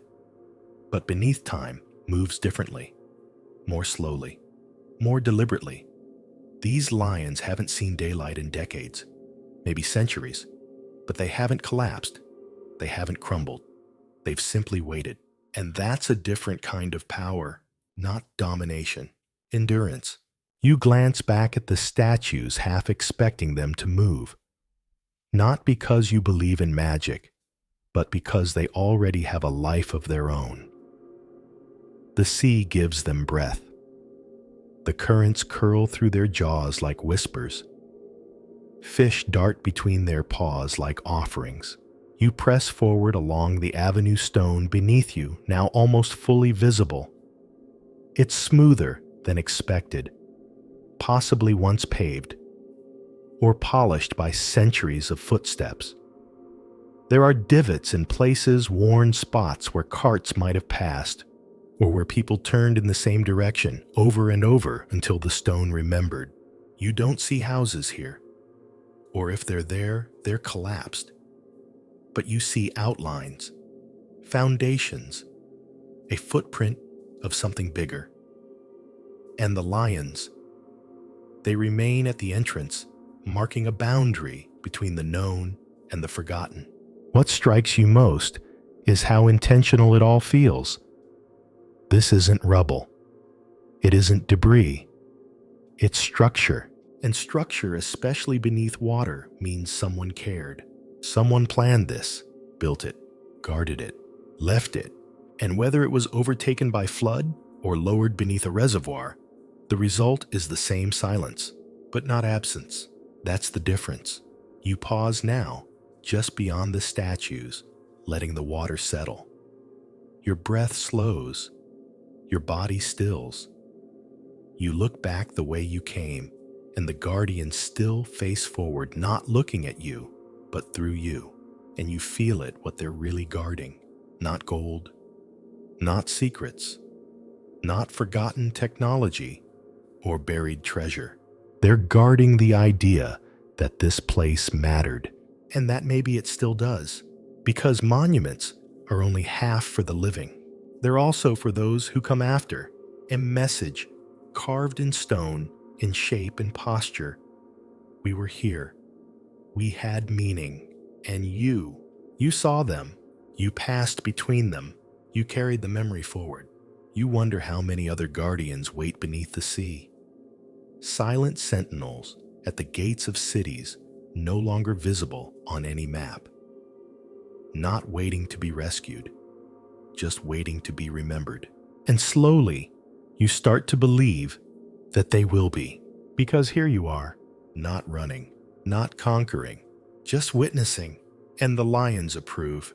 You leave the guardians behind, their silent gaze, still pressing gently against your back, like a hand you can't quite shake. Ahead of you, the avenue narrows, hemmed in by broken walls and collapsed rooftops, shadows of buildings that once had names, families' stories. The path slopes downward, gently at first, then more steeply, as if you're descending, not just in depth, but in memory. And then without warning, you find yourself surrounded by rooms. Not literal ones, not yet, but spaces, hollowed out volumes, where air once swirled, where voices rose and fell. There are thresholds, no doors, but the spaces where doors should be. There are lintels and frames carved with lines now blurred but not erased, and hooks, stone hooks. You pause, confused. They jut from the walls, 2, 3, sometimes 4 in a row, about shoulder height. Not for holding ropes, not for hanging tools. These aren't the marks of a marketplace or a workshop. These hooks were too precise, too consistent, too intentional. Lantern hooks, your mind flashes to Xicheng again, the sunken lion city. In photos taken by divers, entire rooms have been found with lantern hooks still embedded in their original placements. Stone on stone carved directly into the walls, they once held oil lamps that burned through nights long gone. The air in those rooms would have flickered softly, shadows rising and falling on painted ceilings. It wasn't grand, but it was beautiful. It was lived in. And then one day it wasn't. You glance around the chamber you've drifted into now. There are 5 hooks, 4 in a square, 1 slightly offset. And for a moment, just a moment, you can almost see it, the flicker of lamplight. A low table, cushions, maybe a scroll or a plate. Maybe someone sitting there, cross-legged eyes, half closed, thinking or praying or just breathing. Historians still debate what many of these submerged rooms were used for. In Xicheng, records are scarce. Some rooms were living quarters. Others were administrative. Some perhaps were ceremonial. But almost all of them, no matter their function, had lantern hooks. Because light was life. Because light was presence. You wonder what it felt like on the last day this room held air. Did the lanterns sway? Did someone forget to snuff one out thinking they'd be back by nightfall? Or did they know? Did they stand here, look around one last time, and blow out the flames with steady breath, understanding that the next light in this room would be the refracted shimmer of sunlight from above? You float gently toward the center, careful not to disturb the silt. The floor is uneven, but not chaotic. There's order here, a rhythm in the layout, the bones of a space built with care. And that care lingers, not in objects, there's almost nothing left, but in design, in how the corners meet precisely, in how the windows, yes, there are windows, are cut to let in light from a specific angle, not randomly, but with purpose, and purpose is the fingerprint of the living. You rest a moment beneath one of the windows, peering out into the water. From this angle, the light does exactly what it's meant to do. It hits the far wall, brushing the stone in soft gold. You smile. Whoever designed this room wanted the light to fall that way, to illuminate that spot, for a reason, maybe to highlight a scroll or a statue or the face of someone sitting quietly. Maybe just because it was beautiful. The sea has no reason to preserve beauty. It preserves by accident. But you realize something odd down here. Beauty, even when drowned, does not die. It just drifts. It becomes suggestion instead of statement. It softens, but it never disappears. You think about what it means for an entire city to sink, not by violence, not by fire, but by design or necessity. What it means to walk away from rooms like this knowing they'll fill with water, knowing they'll fall into silence. And yet the silence you feel here isn't tragic. It's gentle. It's like walking into a library after hours, or stepping into a room that someone just left the air still warm from their presence. It's not grief. It's reverence. You let your fingers brush against the wall below one of the hooks. Smooth, rounded, worn not by water, but by touch. You imagine hands tying knots, trimming wicks, lighting flames. Hands that moved with intention. That's what hits you hardest, the intention. These rooms weren't accidents. They were choices. And choices don't vanish. They echo. You pass into another space slightly larger. Maybe a gathering room. The walls curve outward slightly. There's a groove along the floor, tracing a circular path. A bench once sat there, maybe stone or wood, now long dissolved. People once sat here, faced inward, talked, or didn't. And above more hooks, light again. Even here, where the ceiling has mostly collapsed, The presence of those hooks reminds you this place was meant to be lit. This place was meant to be seen, not by us, not by the future, but by those who lived there then. And that's enough. You take one last turn through the cluster of rooms, letting your hand trail along the stone. It's quiet here, but not dead. The ocean hums softly. A current brushes your shoulder. Something unseen stirs the dust of the past, and you remember the people who lived here didn't vanish. They relocated, they adapted, they moved on, but they left this behind, not because they didn't care, but because they had to. And now you've come back. You've stepped into their rooms, followed their walls, noticed their lantern hooks, and somehow that feels like enough. Not closure, just continuity. You swim upward slowly. The light from above finds you in streaks. Behind you, the rooms remain, still, listening, remembered. You rise slowly from the room of hooks and windows, the silt settling behind you like a curtain falling at the end of a play. Ahead, the water feels different. Colder, maybe. Heavier. But not in a threatening way. More like the air in a museum just before a thunderstorm. Expectant. Thick with silence that wants to be filled. You turn a corner, or what feels like a corner, and there it is. A temple, or at least what remains of one. Its roof is mostly gone, collapsed into itself, or pulled apart by the gentle violence of currents and centuries. But the pillars stand, tall, unshaken, not ornate, not grandiose, but solid. 8 of them arranged in 2 rows, creating a path toward an altar that still stands at the far end. The altar is small, almost modest, but your breath catches anyway. You're not supposed to find things like this down here. You approach slowly, respectfully, the way you would if someone were praying here still. And maybe someone was once. Maybe not to a god with a name or face you'd recognize, but to something just as powerful. The sun, the water, the turning of the seasons, or perhaps the silence itself. You drift through the space between the pillars, and the pressure in your ears changes. Not drastically, just enough to feel, just enough to make you aware that you've crossed into something sacred. Not because it was declared so, but because it feels that way. And then you see them, carvings, barely visible on the base of one pillar. Faint, half worn, but still there. 2 circles, intersecting, a pattern that might have been celestial, or mathematical, or just decorative. But it was put there by someone.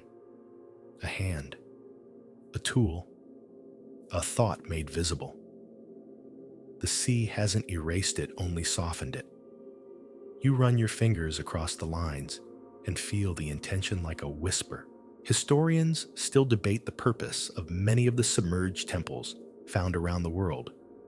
Were they places of worship, astronomy centers, calendars in stone? In places like Pavlo-Petri or Atlit Yam, temples blend seamlessly with homes and roads, suggesting that spirituality wasn't separated from daily life. It was part of it. You look around now and feel that same integration. This temple, or shrine, or hall isn't set apart. It's surrounded by other rooms, living spaces, courtyards, like people pass through it on the way to their kitchens or gardens. It wasn't a pilgrimage site. It was part of the rhythm, and that makes it more human. You reach the altar. It's a flat stone slightly raised with a shallow bowl carved into the center. Not for blood, not for show. Maybe for water, or incense, or just as a focal point. It's hard to say. The sea hasn't preserved the offerings, only the space, but you imagine them anyway.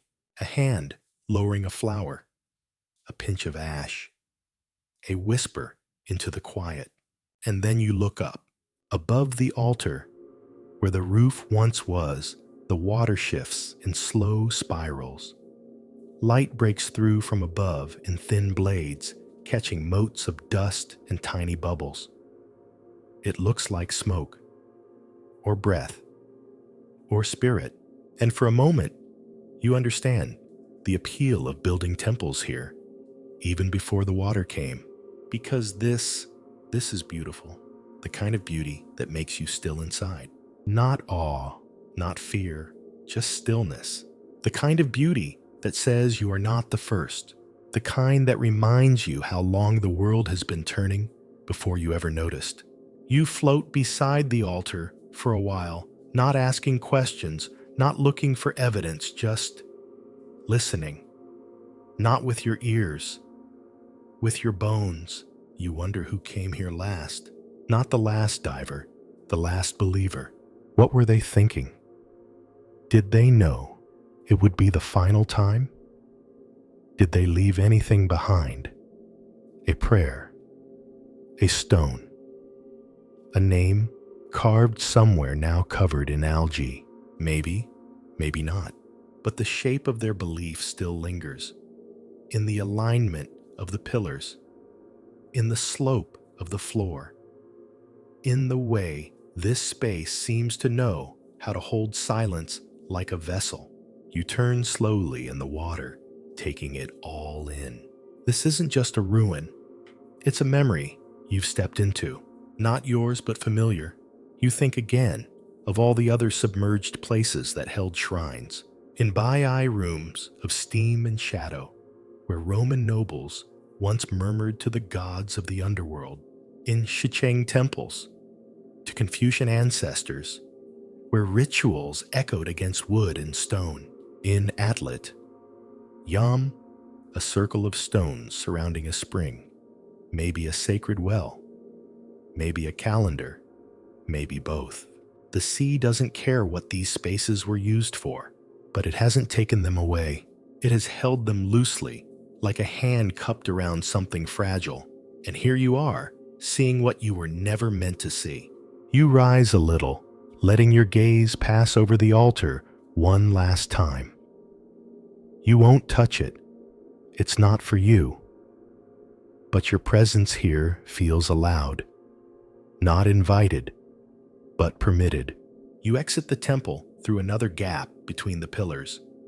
The water welcomes you back to the broader ruins. The shrine fades behind you, not vanishing, just retreating. And in its place, you carry something new. Not facts, not images, but atmosphere. The feeling of reverence, without explanation. The hush of stone made sacred by someone you'll never meet. And the knowledge that even in silence, belief endures. Even underwater, even forgotten. Even now, you continue forward, drifting past the temple's final columns. The light behind you dimming into soft dusk as the sea resumes its rhythm, gentle, disinterested, eternal. There are no more carvings in this next stretch. No statues. No clear markers. Just silence. But the feeling doesn't leave. That quiet reverence lingers like salt on your skin, invisible but undeniable. And then you notice something strange, the layout. You begin to recognize the structure not just of buildings, but of the entire city. Streets radiating outward in subtle curves. Rooms nested like shells around central courtyards. A pattern that repeats not randomly, but with a kind of grace. You start to see how this place was designed to move with the landscape, not fight it. It's patient, not built to dominate the land, but to echo it. You pass another room, walls sunken low, overtaken by coral. A doorway leans sideways, half swallowed by time. But something about the arrangement makes you pause. The room isn't extraordinary.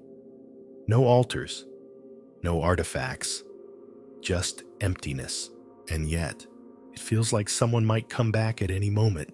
That's the word that surfaces in your mind now, patience.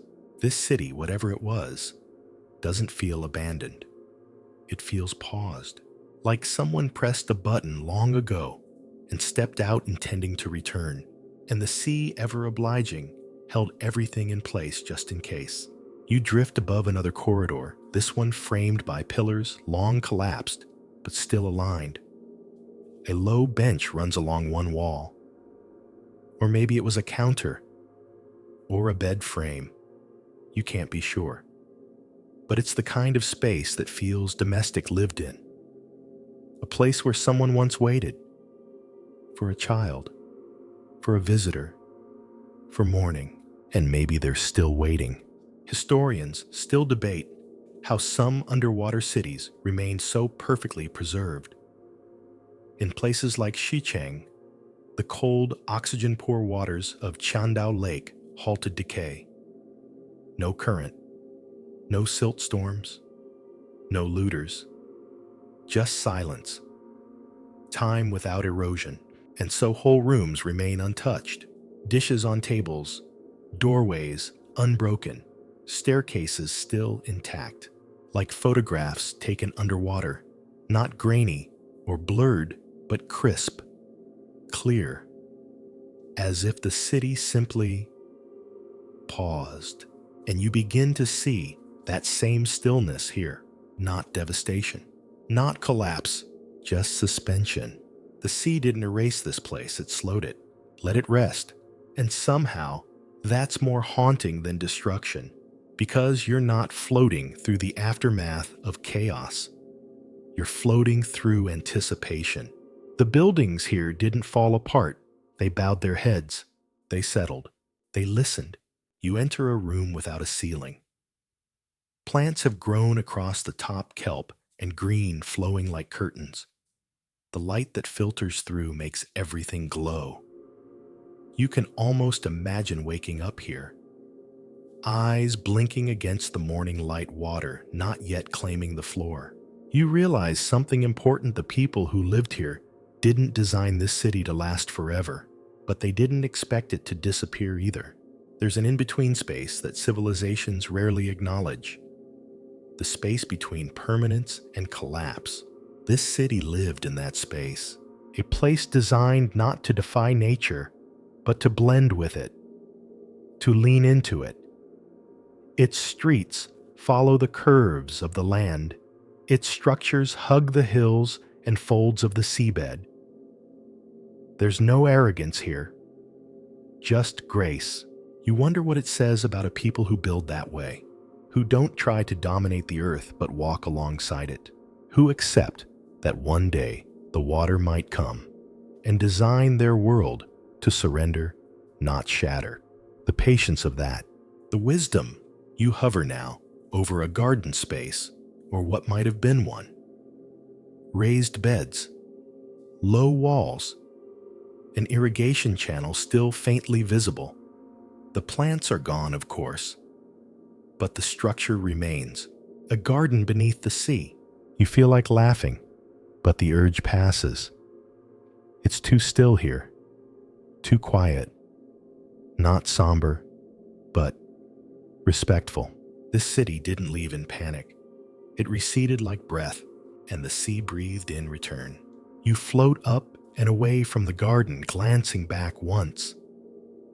The raised beds blur into the seabed, but their shape doesn't leave you.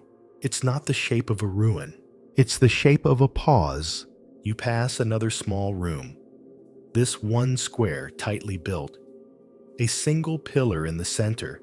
No decoration. No furniture. A holding place, perhaps, for memory, for stillness. You don't enter. Some spaces feel complete as they are, and then ahead, you spot a wall, not broken, standing, flat and broad with no openings, just stone. At first, you think it's a foundation, a remnant. But as you move closer, you see something faintly etched into the surface, not writing, a design, circles again, interlocking, layered, subtle, almost like ripples. You reach out and touch it. The stone is cold, but soft to the eye. You trace the lines with your fingertips, and something inside you quiets, not from fear, from understanding. This city was not lost. It was offered to time, to the sea, to the future. And what does it ask in return? Only that someone notices.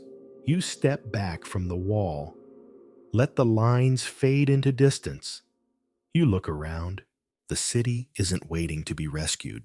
It's waiting to be witnessed, to be understood, to be remembered, not in full, not in certainty, but in rhythm, in the pace of your breath as you move through its corridors, in the way the light moves through open windows, in the way silence pools in the corners like water itself. You rise slowly, leaving the wall behind. You don't need to take anything with you. The city gave you what it came to give: a lesson, a presence, a patience, and you listened. The water is calm again, almost too calm. After drifting through shattered archways and patient temples, you feel a strange tension returning not from the ruins around you, but from the sea itself, as if it knows where you're heading next, as if it remembers something that even the stones have forgotten. You follow a slope downward, gentle at first, then steeper. The light fades not completely, but enough that the blue begins to turn black around the edges. And then flatness, a broad, level seabed stretching out like a desert. And rising from it, slowly, quietly, is a ring of stones, massive, upright, worn. They form a circle around what appears to be nothing, just a depression in the seabed, dark and still. But you know better. You've heard the stories. This is Atlet Yam. You've come to the place that predates history, not just written history, human history. This Neolithic settlement off the coast of Israel sank over 8,000 years ago. And it didn't sink because of war, or fire, or hubris. It sank with a whisper, a tide that rose not in a moment, but over generations. Historians still debate what happened here. Whether it was an earthquake that softened the ground or a gradual rise in sea level from the melting of ancient glaciers. But the how is less important than the result: an entire village forgotten beneath the sea until divers stumbled on it in the 1980s. And here it is. You pass between two of the stones, now each taller than you, rounded by time, but still firm. They form part of a circle, 7 stones in total, arranged around a spring. A freshwater source that still bubbles faintly from beneath the sea floor. You pause, stunned. A spring beneath the ocean. It doesn't feel possible, but it's real. Geologically improbable, yes, but not unique. And whoever built this circle built it because of the spring. To honor it, to use it, to protect it. You circle slowly, taking in the placement. The stones aren't random. They're carefully positioned. This wasn't done casually. It took thought, collaboration, purpose.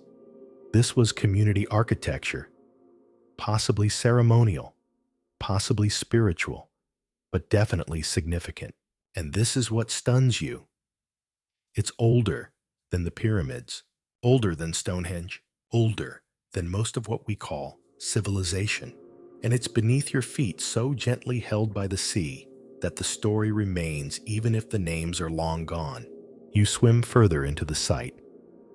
Low stone walls appear outlines of homes, rectangular in shape, a meter or two wide, not towering, not decorative, but deliberate. These were shelters, places where people lived, raised children, cooked food, grew old. People who had never seen metal or heard of empires, but they had structure, organization, and intention. You can almost feel their rhythm. Wake, work, eat, mend nets, tend fires, tell stories. Not grand tales perhaps, but important ones. And then at some point, they left, or they didn't. The water rose. The spring kept flowing. The village simply dissolved.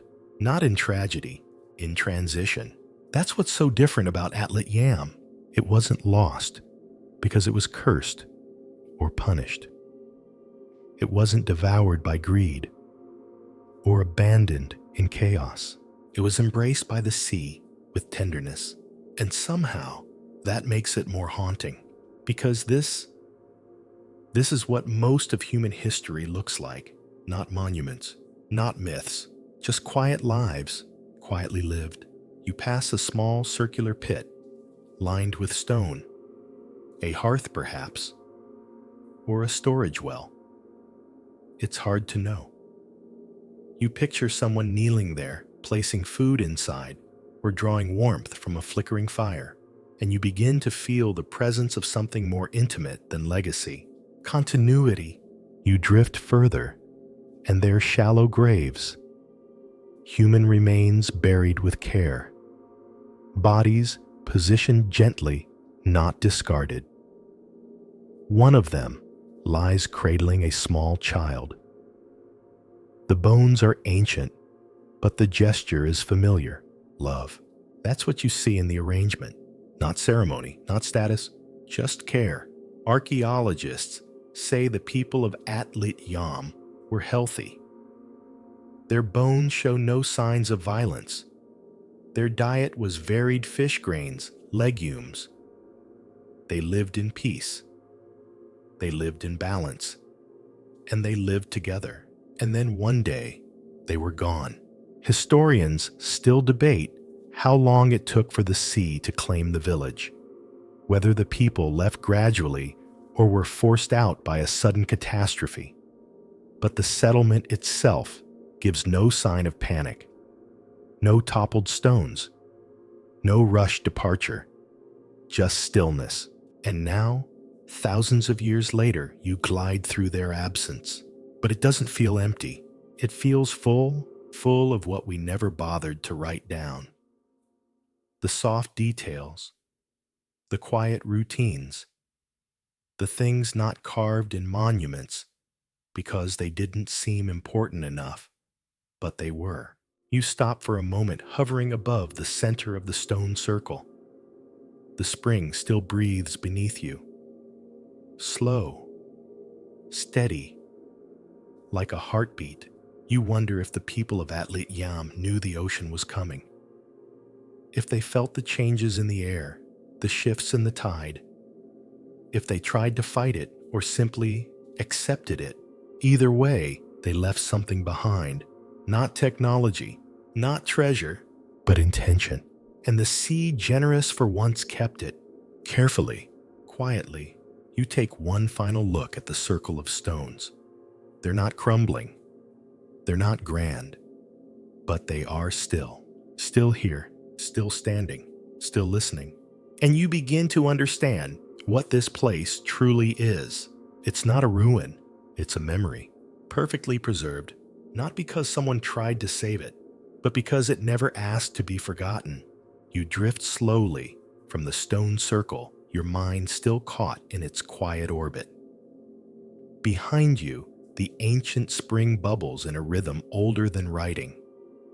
Ahead, the seafloor opens wide again, like an unwritten page. But the further you move, the more you realize it's not blank. There's something here, something deliberate. You begin to notice a new pattern. Not just walls or pathways this time, but structure on a larger scale. Monoliths. Big standing stones partially submerged in the silt, like teeth poking through the jawbone of the earth. Some are upright, others lean slightly. They're arranged in a shape you didn't expect. A circle again, but not perfect. It's offset like a spiral just beginning. 7 of them. The same number, as the stones around the spring. Each one angled toward the center, not towering, not decorative, but intentional.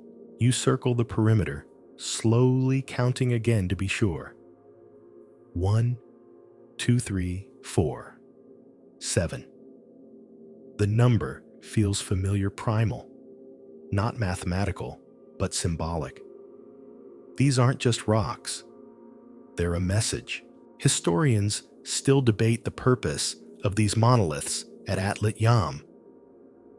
Were they ceremonial, astronomical? Aligned to seasonal changes, did they mark time or territory or belief? The stones don't explain themselves. They just stand here, refusing to disappear.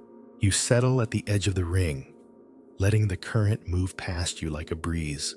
These stones are old, not just in years, but in tone. They feel older than memory, older than gods, the way trees feel in ancient forests, or caves that hum beneath mountains. You place a hand on one of them. The texture is rough, gritty with time, but solid. You feel the pressure of the stone press back against your palm. And strangely, it doesn't feel lifeless. It feels aware. There's no script, no carvings, but each stone leans inward slightly, like figures huddled in conversation, or watchers keeping their gaze fixed on something sacred. You glance toward the center. It's nothing special at first glance, just a shallow depression, slightly darker than the surrounding seabed. But then you notice the faint outline of a channel, narrow like a groove carved by water. It connects this circle to the spring you just left, and suddenly it clicks. This wasn't just a gathering place. It was part of a system. Water flowed through here. Sacred water, ritual water, life water. These weren't random stones. They were participants, markers of movement, part of a process. You circle again, this time slower. The stones are spaced with care, each about the same distance from the next, and the ground beneath them is smooth, not naturally, but by design. This place was used repeatedly, and that repetition, that ritual, is what keeps it alive. Because rituals are memory in motion. You stop again, floating in the center of the ring. From this point, the stones loom at the edges of your vision, like sentinels, like questions. What did they see? Who placed them? What did they believe? You remember that this site is over 8,000 years old, long before temples, long before kings, long before stories were written down. These stones come from a time when belief wasn't a system, it was a feeling, an instinct, a conversation with the earth, not a lecture. And here you are, thousands of years later, still asking the same questions, still circling the same stones, still trying to understand what it means to be small, beneath the sky and deep beneath the sea. The stones won't answer. That's not what they're here for. They don't explain. They endure. That's their message. You begin to drift upward, slightly rising, just enough to see the full pattern from above. It's not symmetrical. It's not perfect. But it is meaningful. The way constellations are. The way scars are. Not beautiful because someone planned them to be, but because someone lived through them. You think again of the people who placed these stones. No power tools, no metal chisels, just hands, rope, fire, thought, time. How long did it take? How many voices debated the alignment? How many feet paced the circle? And when it was finished, what did they do? Sing, pray. Wait, maybe they didn't expect it to last. Maybe they didn't care. Maybe the only thing that mattered was the act of making it. That's the part that moves you most, the effort. the willingness to shape something into the earth, not to preserve it forever, but to give it meaning now. And somehow that intention survived through floods, through time, through silence, and now through you. You rise slowly, letting the ring of stones blur beneath you once more. They don't vanish. They recede, as if ducking back into the folds of the sea until the next visitor comes ready to listen. The current carries you gently away, back toward the edge of the ancient village. You glance back one last time. 7 stones circling a spring, still holding the shape of reverence, still waiting in the dark, still reminding us what it means to care enough to build something that outlives the voice that first whispered, "Let's begin." The circle of monoliths fades behind you, but it doesn't leave. You carry it now, the symmetry, the weight, the hush. It sits with you like a distant song still echoing in your ears. And yet, as you move forward through the submerged fields of Atlit Yam, something begins to change. It's quieter here, not in sound, but in feeling. You've passed temples and foundations, springs and stone alignments, but this next stretch of seafloor is different, simpler, softer, and then you see them. Graves, shallow depressions in the seabed, edged in stone, arranged with a care that stops your breath. They're not elaborate. There are no towering markers, no inscriptions, but they are not forgotten. The sea has not disturbed them, not fully. You drift over one and see the curve of a rib cage nestled in the sand. Another holds a skull turned slightly, as if in sleep. And beside it, what looks like a smaller figure, a child, the skeletons of a woman and an infant buried together with gentle precision. You don't move for a long time, not because you're frightened, because you're humbled. Historians still debate the cause of death for these two. Some suggest tuberculosis based on early evidence from bone fragments. Others argue for complications in childbirth. But what remains undisputed is the care with which they were buried, facing each other, one arm curled protectively around the smaller form, the child's skull tucked beneath the woman's chin. It is one of the oldest human burials ever found beneath the sea, and it is breathtaking. You feel your body still completely in the water. No need to speak. No desire to look away. You have found something more sacred than any shrine. You have found tenderness, and it survived, not carved in stone, but posed in silence. Two people held together at the edge of life and death. And even now in their stillness, they seem to hold each other still. You move on, gently, following a natural curve in the seabed. More graves appear spaced carefully, as if following some pattern no longer visible. Some are single, some in pairs. A few with what appear to be stone coverings, placed with care, not heavy enough to crush, but enough to protect. You imagine the rituals, the gathering of family, the final words whispered into the air, the laying of hands, maybe flowers, maybe not, maybe just silence, but definitely love, because love too leaves traces. You pass another burial site, this one, with what looks like a bowl still resting near the skeleton's hand. A grave, good perhaps. A final offering. Or maybe just something they loved. A pot passed down, used every day, then left behind not as a symbol, but as a comfort. You begin to understand something important about this village. It wasn't just organized. It wasn't just advanced. It was kind. There are no signs of violence here. No burned structures. No defensive walls. No smashed tools or hurried construction. The people of Atlit Yam lived in a harmony so rare it startles you. They built, they grew, they fished and cooked and died and buried their dead with honor, and the sea for once didn't scatter them. It kept them, not perfectly, not entirely, but enough. Enough for you to see that humanity existed here long before history started keeping score. You float above one more grave. The stones around it are slightly larger, arranged in a semicircle. There's no body here now, just an impression in the sediment. But even the absence feels deliberate. Someone was here. Someone mattered, and someone made sure that they would be remembered, even if no names remain.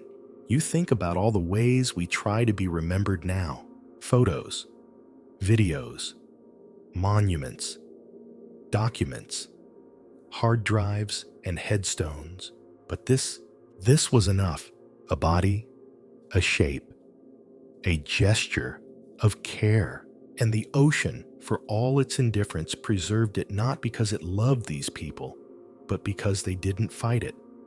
They settled in its arms, and so it held them. You rise slightly. Now the graves below, fading like stars at dawn. Not disappearing, just dimming, just softening, but still there, still together, still reminding you of something you hadn't expected to find in this deep, dark place. Gentleness. You've spent so much time thinking about power, about empires lost to hubris, about cities swallowed in punishment or pride. But Atlet Yam offers a different legacy, not a warning. An example of what it looks like when people live in balance with each other, with the land, with the sea. No citadel, no conquest, just community. And when the water came, it didn't crush them. It cradled them. And that, you think, is the quietest miracle of all. The seafloor opens up again, wide and quiet, as if exhaling after all that memory. You drift forward, your body light, but your mind heavy with something new, a kind of reverence. And then you start to notice what's missing. Not grandeur, not palaces, just treasure. There is none. No gold artifacts, no bejeweled ornaments, no statues with ruby eyes, no swords or scepters or shields engraved with royal symbols. What survives in Atlet Yam isn't opulence. It's something far more intimate. You start to see it in the small things. A stone sickle blade sharpened along one edge, lying half buried in the silt. A flint scraper chipped at one corner from use. Tiny weights net sinkers still gathered in a row near what was once the shore. Tools. Domestic everyday tools. And suddenly, that detail hits you harder than any underwater temple. These people didn't build to impress. They built to live. Historians still debate what kinds of materials were used at Atlet Yam Wood, most likely for their homes. Woven reeds, clay. Most of that is gone, of course. But what's left behind tells you more than marble ever could. You find another tool, small, delicate, crafted from bone. A needle, maybe. You imagine the hands that used it, wrinkled, careful. Fingers threading fibers through tiny loops, mending a fishing net or a woven pouch. Hands not remembered in legend, but remembered here in function, in form.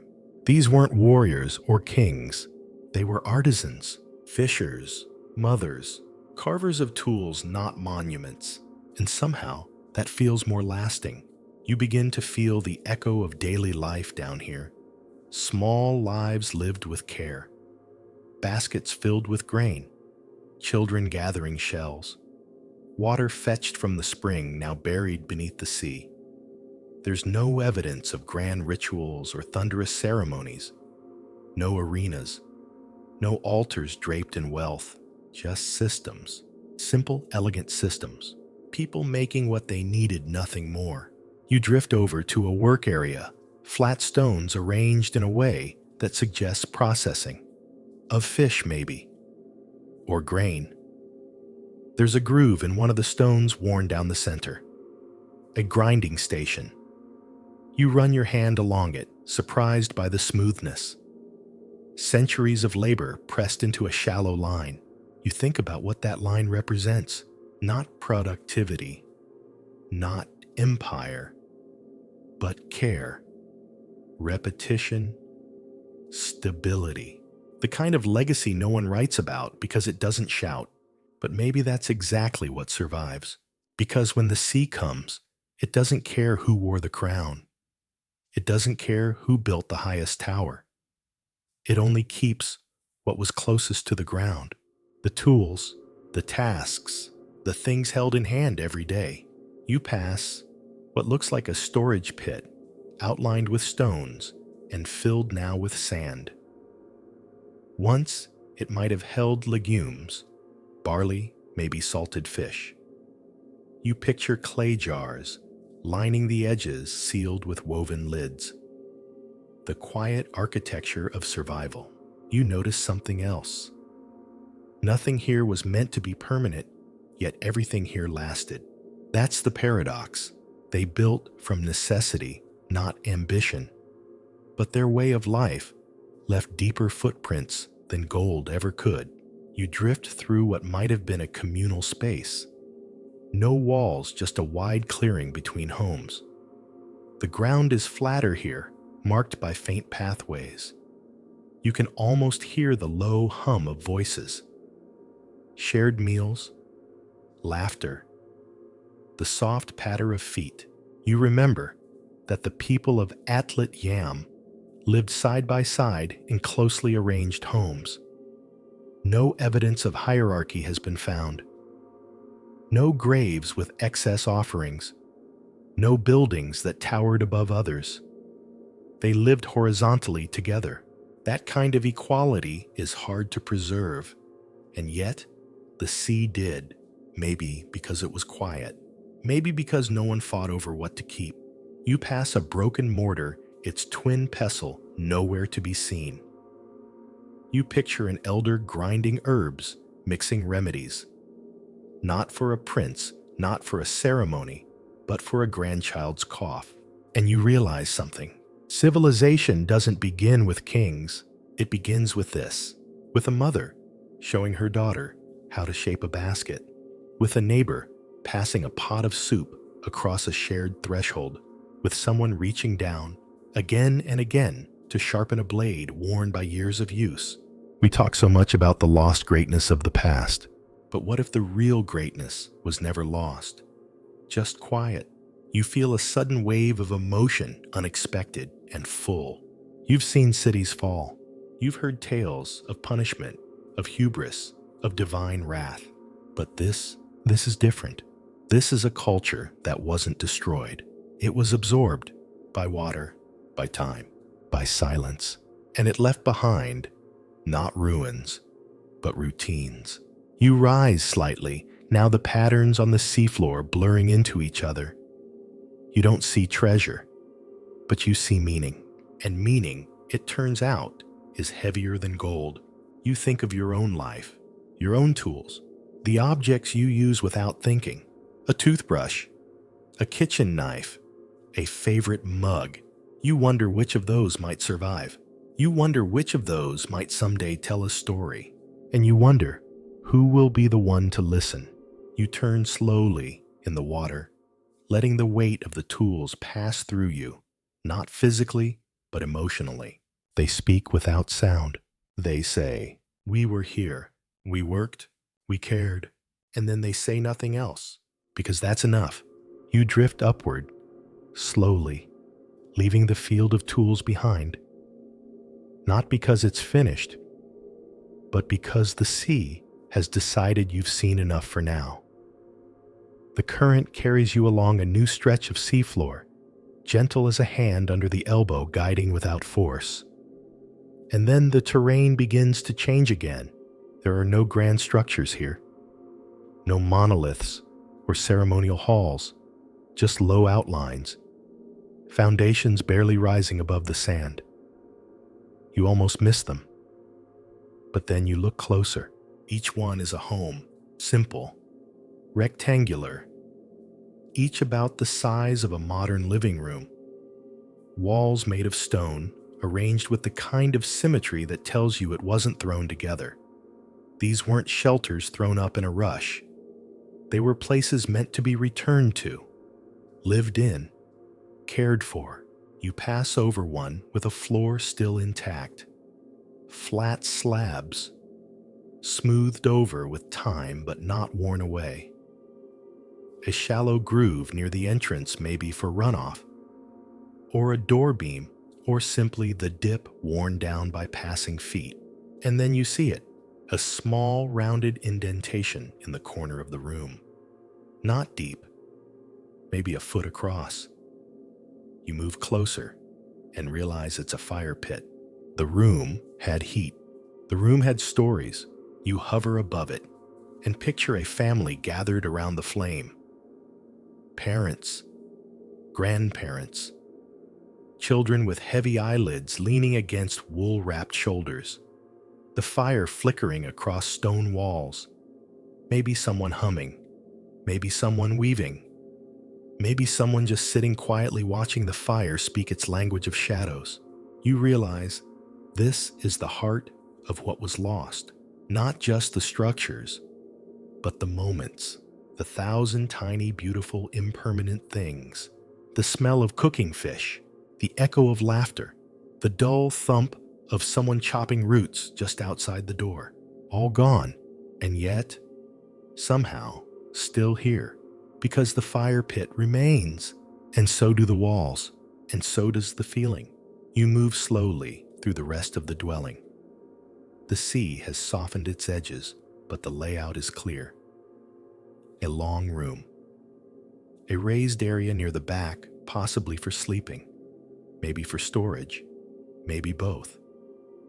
You pass another doorway leading into what may have been a shared space. A communal kitchen. A place for storytelling. For ritual. Historians still debate whether these kinds of homes were standalone units or interconnected compounds. But the arrangement speaks of balance. Of people who lived not in isolation, but in rhythm with each other, with the land, and eventually with the water. You rise and see more homes just beyond. The whole area was a neighborhood once.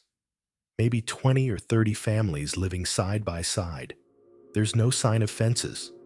No boundaries marked with authority, just proximity. And proximity is its own kind of bond. You pause, letting the feeling wash over you. These people didn't live with grandeur. They lived with grace. And that's the part that takes your breath away. Not what they built, but how they let it go.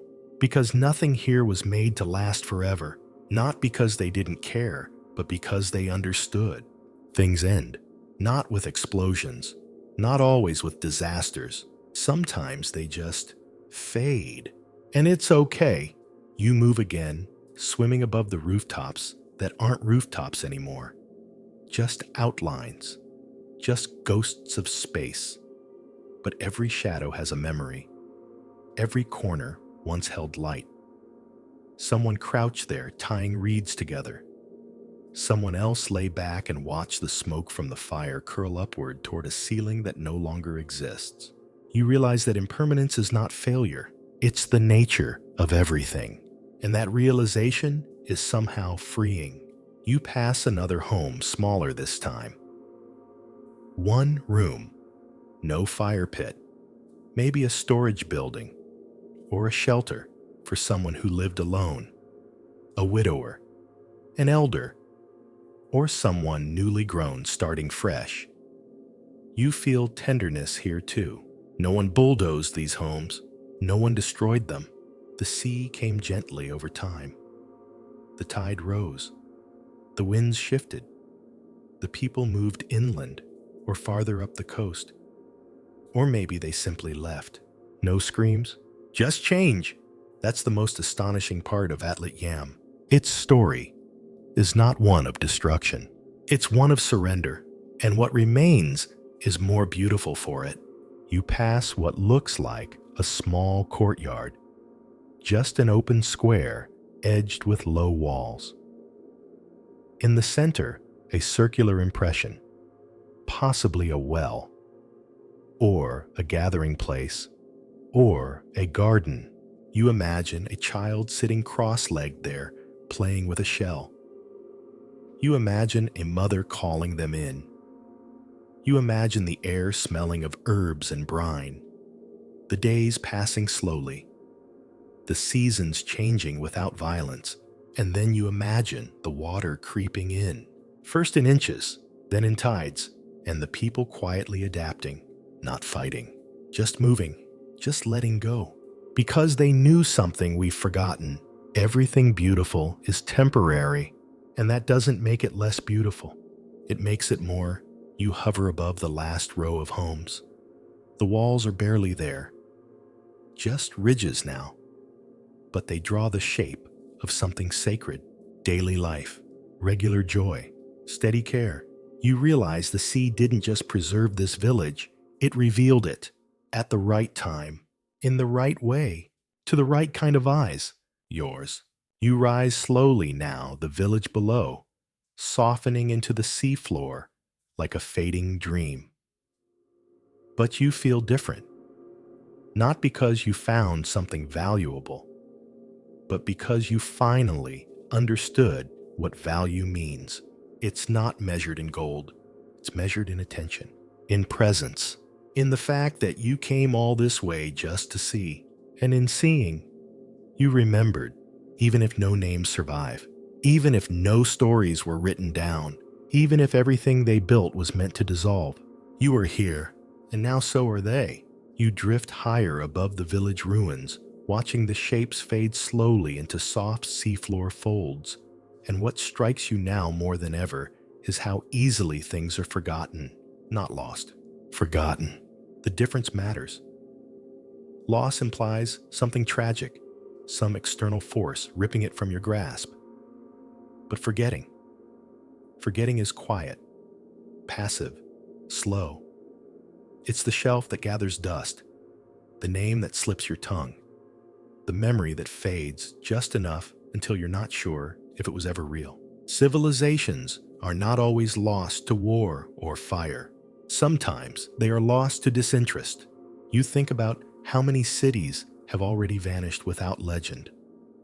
Not because they were swallowed by the sea, but because they were swallowed by amnesia. You imagine a place like Atlit Yam, but one that didn't get lucky. No archaeologist with a diving team. No sonar scan. No slow reveal on a monitor in some university lab.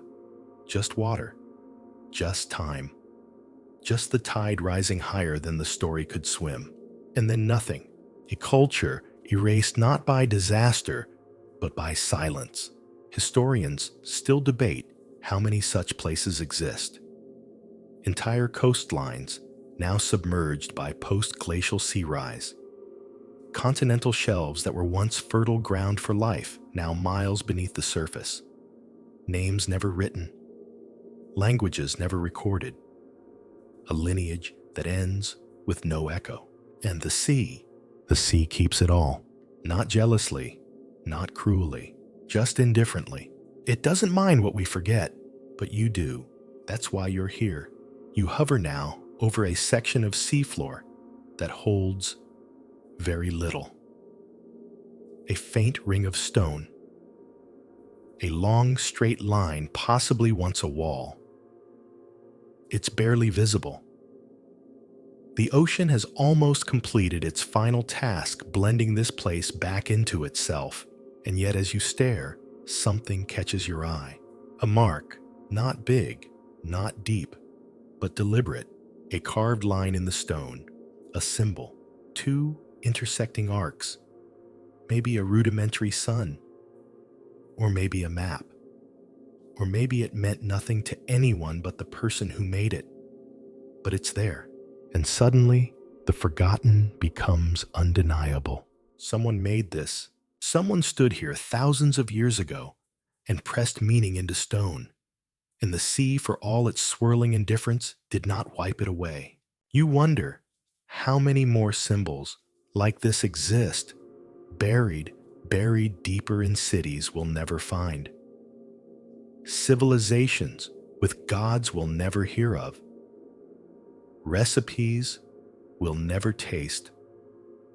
Jokes we'll never understand. They didn't leave because they failed. They left because everything leaves eventually. The earth moves, the water comes, and memory slips grain by grain. You think of Doggerland, the lost land mass that once connected Great Britain to mainland Europe. An enormous expanse of fertile land now buried under the North Sea.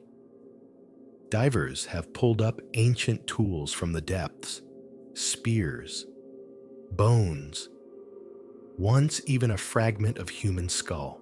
It wasn't a village, it was a continent, and now it's a shipping lane. No monuments, no fanfare, just the occasional fishing net catching a bone instead of a fish. And yet even that tells us something, that we're standing on the ashes of stories we never knew were burning, that every coastline is built on forgetting, that every civilization stands on the shoulders of something we can no longer name. You think about your own world now. The buildings, the cities, the digital archives we assume will last forever. But will they, or will they slip away like the rest? Not with a crash, but with a shrug. Not because we couldn't save them, but because we forgot why we should. You pass over another stretch of near featureless sea floor. No walls, no tools, no bones, just sand. And yet you know something was here, because you can feel it in the shape of the land, in the echo that hums just beneath the silence. You begin to understand why some divers speak of ghost terrain, not in the spooky sense, but in the way the sea holds the shape of what once stood here long after the materials have gone. A faint indentation where a wall once ran, a depression where a home once stood, the memory of memory, the outline of forgetting. And the truth is, the sea doesn't mourn what it takes, but you do, because every forgotten city reminds you of what forgetting really is, a second kind of death, one where no one is left to even say your name. You rise now slowly, letting the terrain sink below you, not as a discovery, not even as a ruin, just as a suggestion, a whisper. And you wonder if we forget enough times. Do we lose the ability to remember it all? You think about how many children today know the story of Atlantis, but not of Atlit Yam, not of Pavlo Petri, not of Rungholt, because we remember myths better than facts, because we'd rather chase shining cities than pause to feel the silence of those we already found. But maybe that's changing. Maybe not for everyone, but for you. You came here. You listened. You remembered. And in doing so, you gave this place, whatever it was, however little it left behind, a second life. Because that's all memory ever is. Not facts on a page, but someone somewhere willing to care. You drift a little higher. Now your lungs full of something heavier than breath. Responsibility, maybe. Gratitude. Awe. You look down one last time. There is nothing there. But you saw it. And now it will not be forgotten. Not by the sea. Not by you. You let yourself be carried for a while just above the seabed, the ruins long gone beneath the dust of forgetting, and something else beginning to stir. The terrain shifts again, not with architecture, but with possibility. The water grows darker, here colder. The ground beneath you is no longer soft sand or smoothed stone. It's jagged, volcanic, a ridge. You've come to the edge of something, a break in the earth's crust, a place where the ocean has torn open the past and left it exposed like a wound. This is the mid-Atlantic ridge.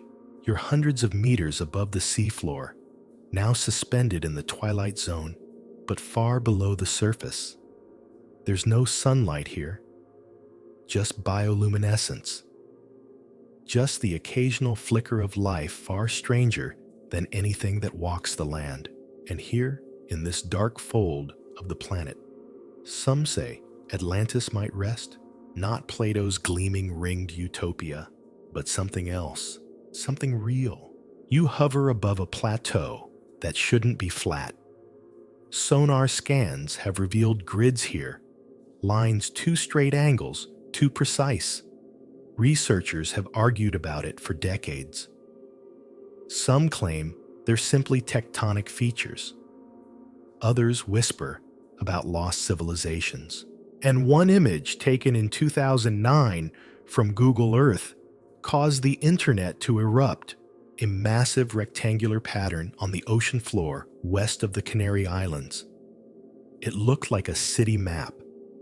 Streets, blocks, a ghostly fingerprint of something vast and complex. It was quickly explained away. Just sonar artifacts, they said.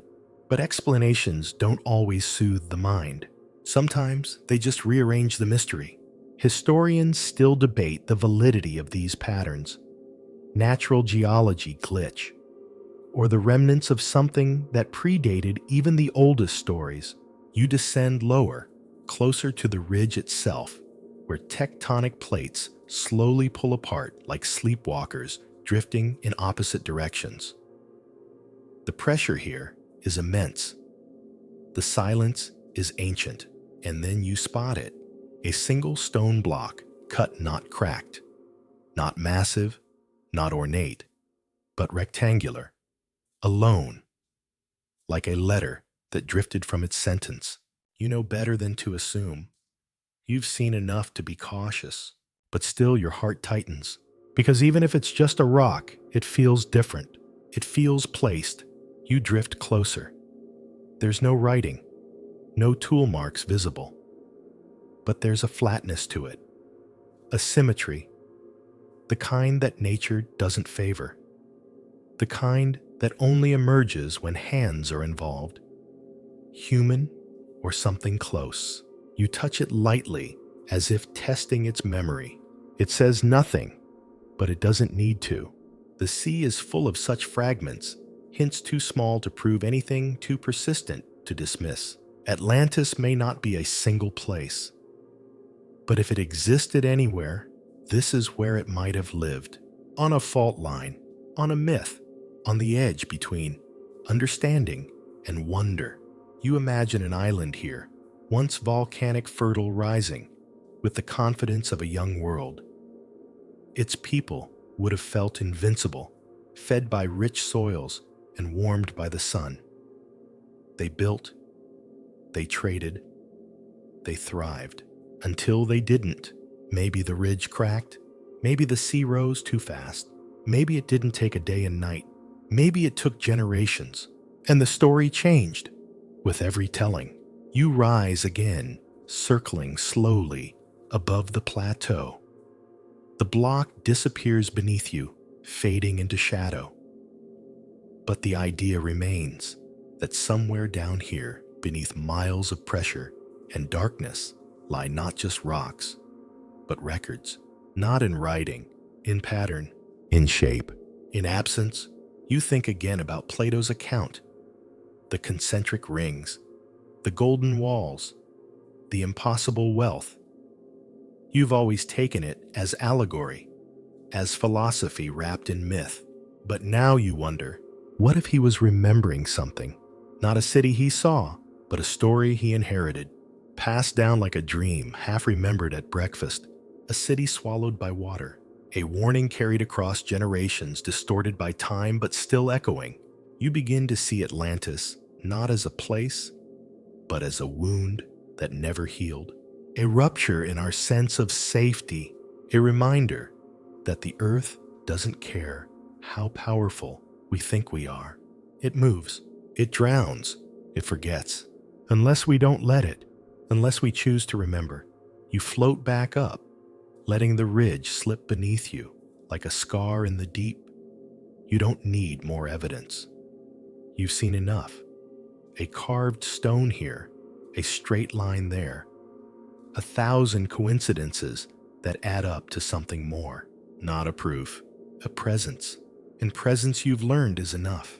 Because the truth is, even if Atlantis never existed as a physical place, if it was just an idea, it still moved us. It still made us ask the question, what happens when we go too far? What happens when the world decides we've overreached? The mid-Atlantic ridge doesn't answer. It simply waits, tectonic, timeless, full of pressure and patience. And somewhere in that stillness, you feel the weight of everything that may lie beneath, not lost, not erased, just waiting for someone to come looking, for someone willing to listen, for someone like you.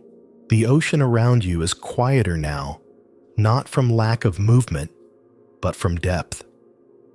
You've reached the place where sound no longer travels easily, where pressure folds everything inward. It's not silence exactly, it's compression. The kind that makes your heartbeat sound like a drum inside your chest. You drift just above the Atlantic ridge, back in open water. The carved block is behind you, and ahead there is nothing but shadow. But it's not empty. You feel that familiar tug again, the one that doesn't come from gravity or current, but from knowing you're not the first one here. And then rising, like the outline of a memory, another formation begins to take shape. It doesn't startle you. You've come to expect these things now. You no longer need ruins to be obvious. You know how to read them in layers, in the shape of the seabed, in the tilt of a platform, in the way the stones resist randomness. Here, you find a field of raised mounds, rectangular, consistent in size, spaced in rows. Tombs, houses, storage chambers. You don't know, but you recognize the rhythm. It's the same one you saw in Atlit Yam, in Xicheng, in Pavlopetri, a kind of underwater muscle memory that civilization repeats across millennia. You float lower, tracing the line of one mound. It's too regular to be a coral hill. The stones are stacked not high, but in layers. You can still see where mortar may have once joined them, though the sea has long since eaten away anything delicate. You hover above the first of the rows, and it's here you see something else, a circle, faint, fused into the stone. It's not just a crack, it's a symbol, the same intersecting arcs you saw before back near the stone wall. A pattern, repeated. You reach out not to decipher it, but to feel it. The grooves are shallow but purposeful, like someone meant them to last, not to decorate, but to mean something. Historians still debate the origins of such markings on submerged structures. Some resemble astronomical maps. Others echo spiritual motifs. And still others don't match anything we know. That's the part that stays with you. There are marks in this ocean that don't echo us. Not in language, not in belief, not even in design. Which begs a bigger question. What if not all lost cities were ours? It's not a comfortable idea, but you sit with it. You've been trained to think of history as linear, a staircase, one step after another. But what if it's not a staircase at all? What if it's a spiral? What if civilizations rise, fall, and rise again, not in progress, but in cycles? What if we're not at the top of the ladder, but somewhere in the middle of an ongoing loop? You drift through the rest of the formation, scanning the field of structures. They stretch farther than expected, dozens of them, possibly hundreds. A grid. It doesn't feel like a city. It feels like a foundation, as if something stood here once. Something big, something old, and then gone. No fire, no flood, no clear catastrophe, just a vanishing act. And the sea, of course, stepped in to keep the stage intact. You rise slowly, not because you've seen everything, but because the sea has stopped showing. The current shifts lightly, as if nudging you onward. But as you go, a thought begins to form. Maybe Atlantis was never a single place. Maybe it was a pattern, a story we told ourselves again and again every time we looked down and saw our own reflection in the water. Every time we realized how much could disappear and how little would be left behind. The ocean doesn't favor memory. It favors depth. It favors change. And yet it holds on to just enough to keep us wondering, not because it wants to answer, because it wants us to ask. You drift above the last row of mounds, the light from above beginning to vanish entirely. The darkness folds in like a blanket. You slow your breath. You adjust your body to the water's rhythm, and you think about all the places still undiscovered, structures so deep, no diver has seen them. Cities hidden beneath Antarctic ice shelves, glimpsed only in satellite data.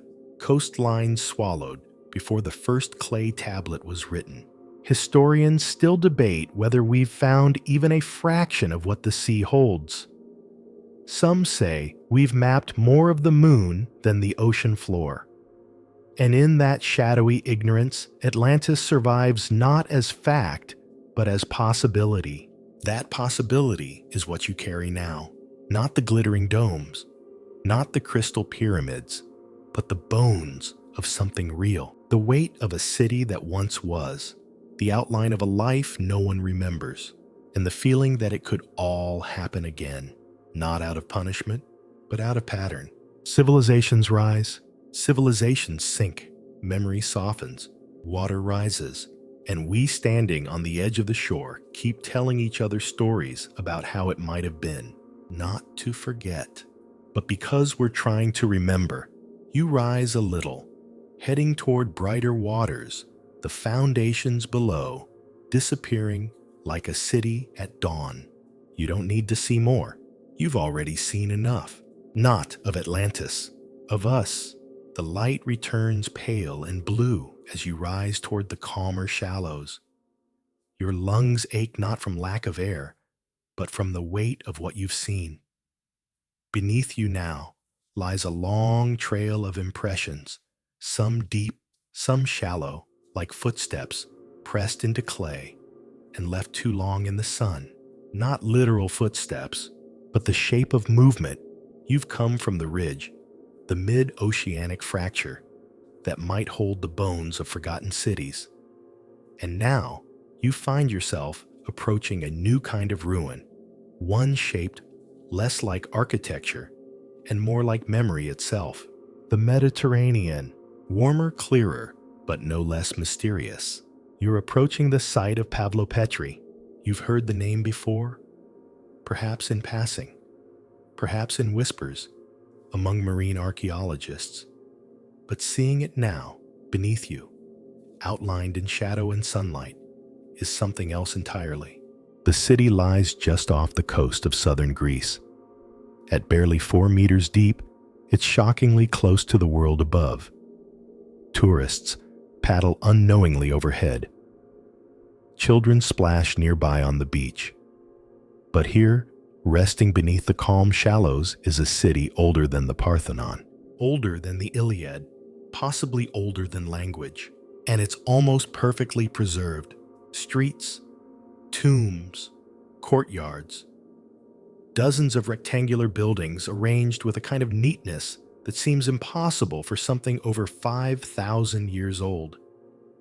The ocean, for all its destructive tendencies, preserved Pavlopetri in ways the land never could.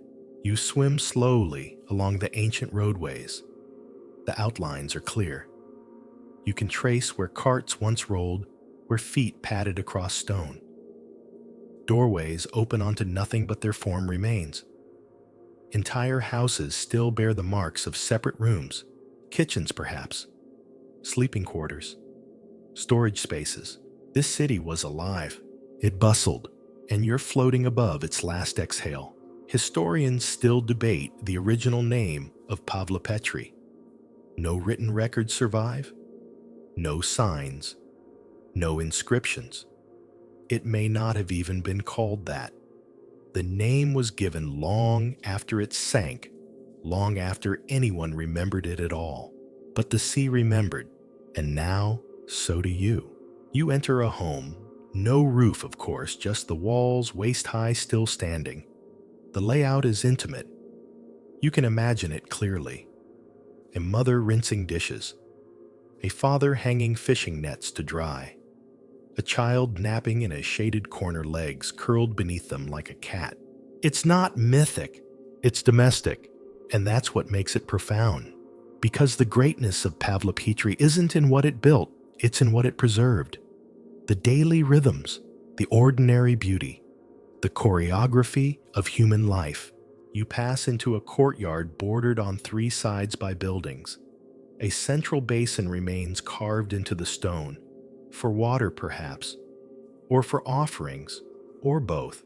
And here, the sea has done something strange.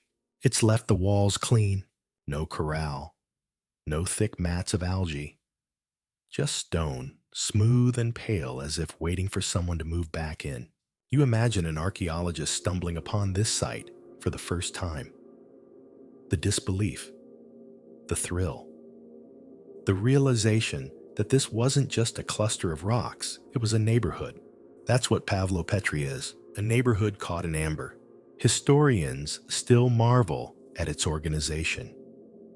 The way buildings were aligned, the presence of plumbing systems, drainage, planning. It was a city in every way that matters, but it had no fortress, no temples, no monuments to ego, just homes.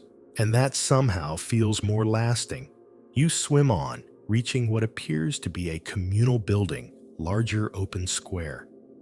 Possibly a meeting hall, a workshop, or maybe just a place to share stories and meals. Whatever it was, it's still here. The columns are gone, but their bases remain lined in rows. You can feel the shape of people here. Not kings, not generals, just citizens, living, loving, trading, arguing over bread or fish or rain. And you begin to see the pattern again. Every sunken city you've passed has had its shrine, its mystery.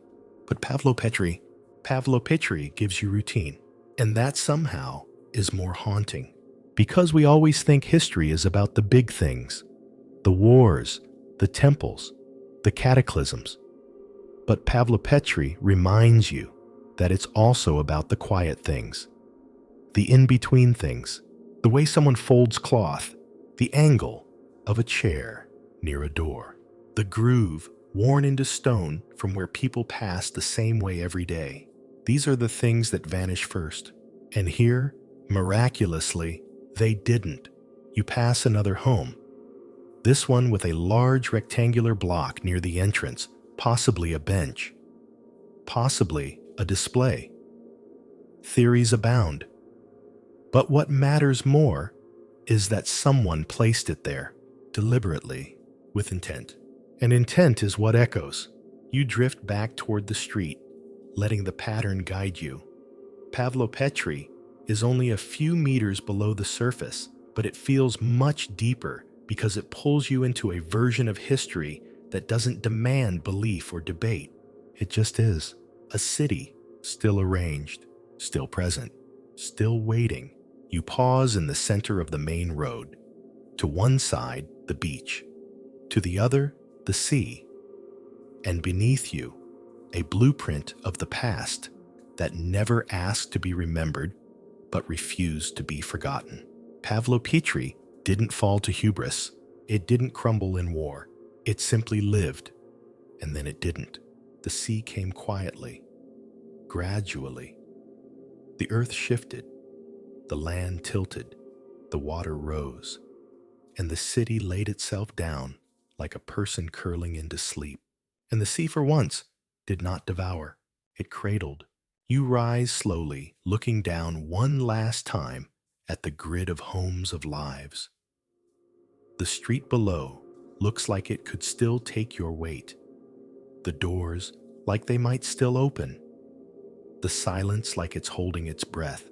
And maybe it is, because places like Pavlopetri don't need legends. They only need eyes willing to see. And you've seen. You've walked the invisible halls. You've passed the unguarded thresholds. You've heard the soft whisper of stone against time. And now you carry it forward, not as a story of tragedy, but of quiet resilience, of a people who lived close to the water, and when the tide rose did not scream, but stepped gently aside. You leave Pavlopetri behind slowly, the shallow seabed folding back into a soft haze beneath your feet. It lingers in your mind, not as ruins, but as a neighborhood you somehow visited without knocking. The kind of place you feel you could walk into barefoot and sun-drenched with no one asking where you came from. And as you glide forward, something begins to shift again. The water cools. The light bends. And the silence grows thicker, not darker, but deeper, as if you've just passed through an invisible curtain into another world. Ahead, the terrain becomes less orderly, less square. The shapes are stranger now, not chaotic, but organic. Vast domes of stone rise like frozen waves, clustered with irregular spires and stepped platforms. You've arrived somewhere different, not a village, not a city, something older, something more alien in shape. You're looking at what some researchers believe could be one of the most ancient submerged structures ever discovered, Yonaguni. It sits just off the coast of Japan's Ryukyu Islands.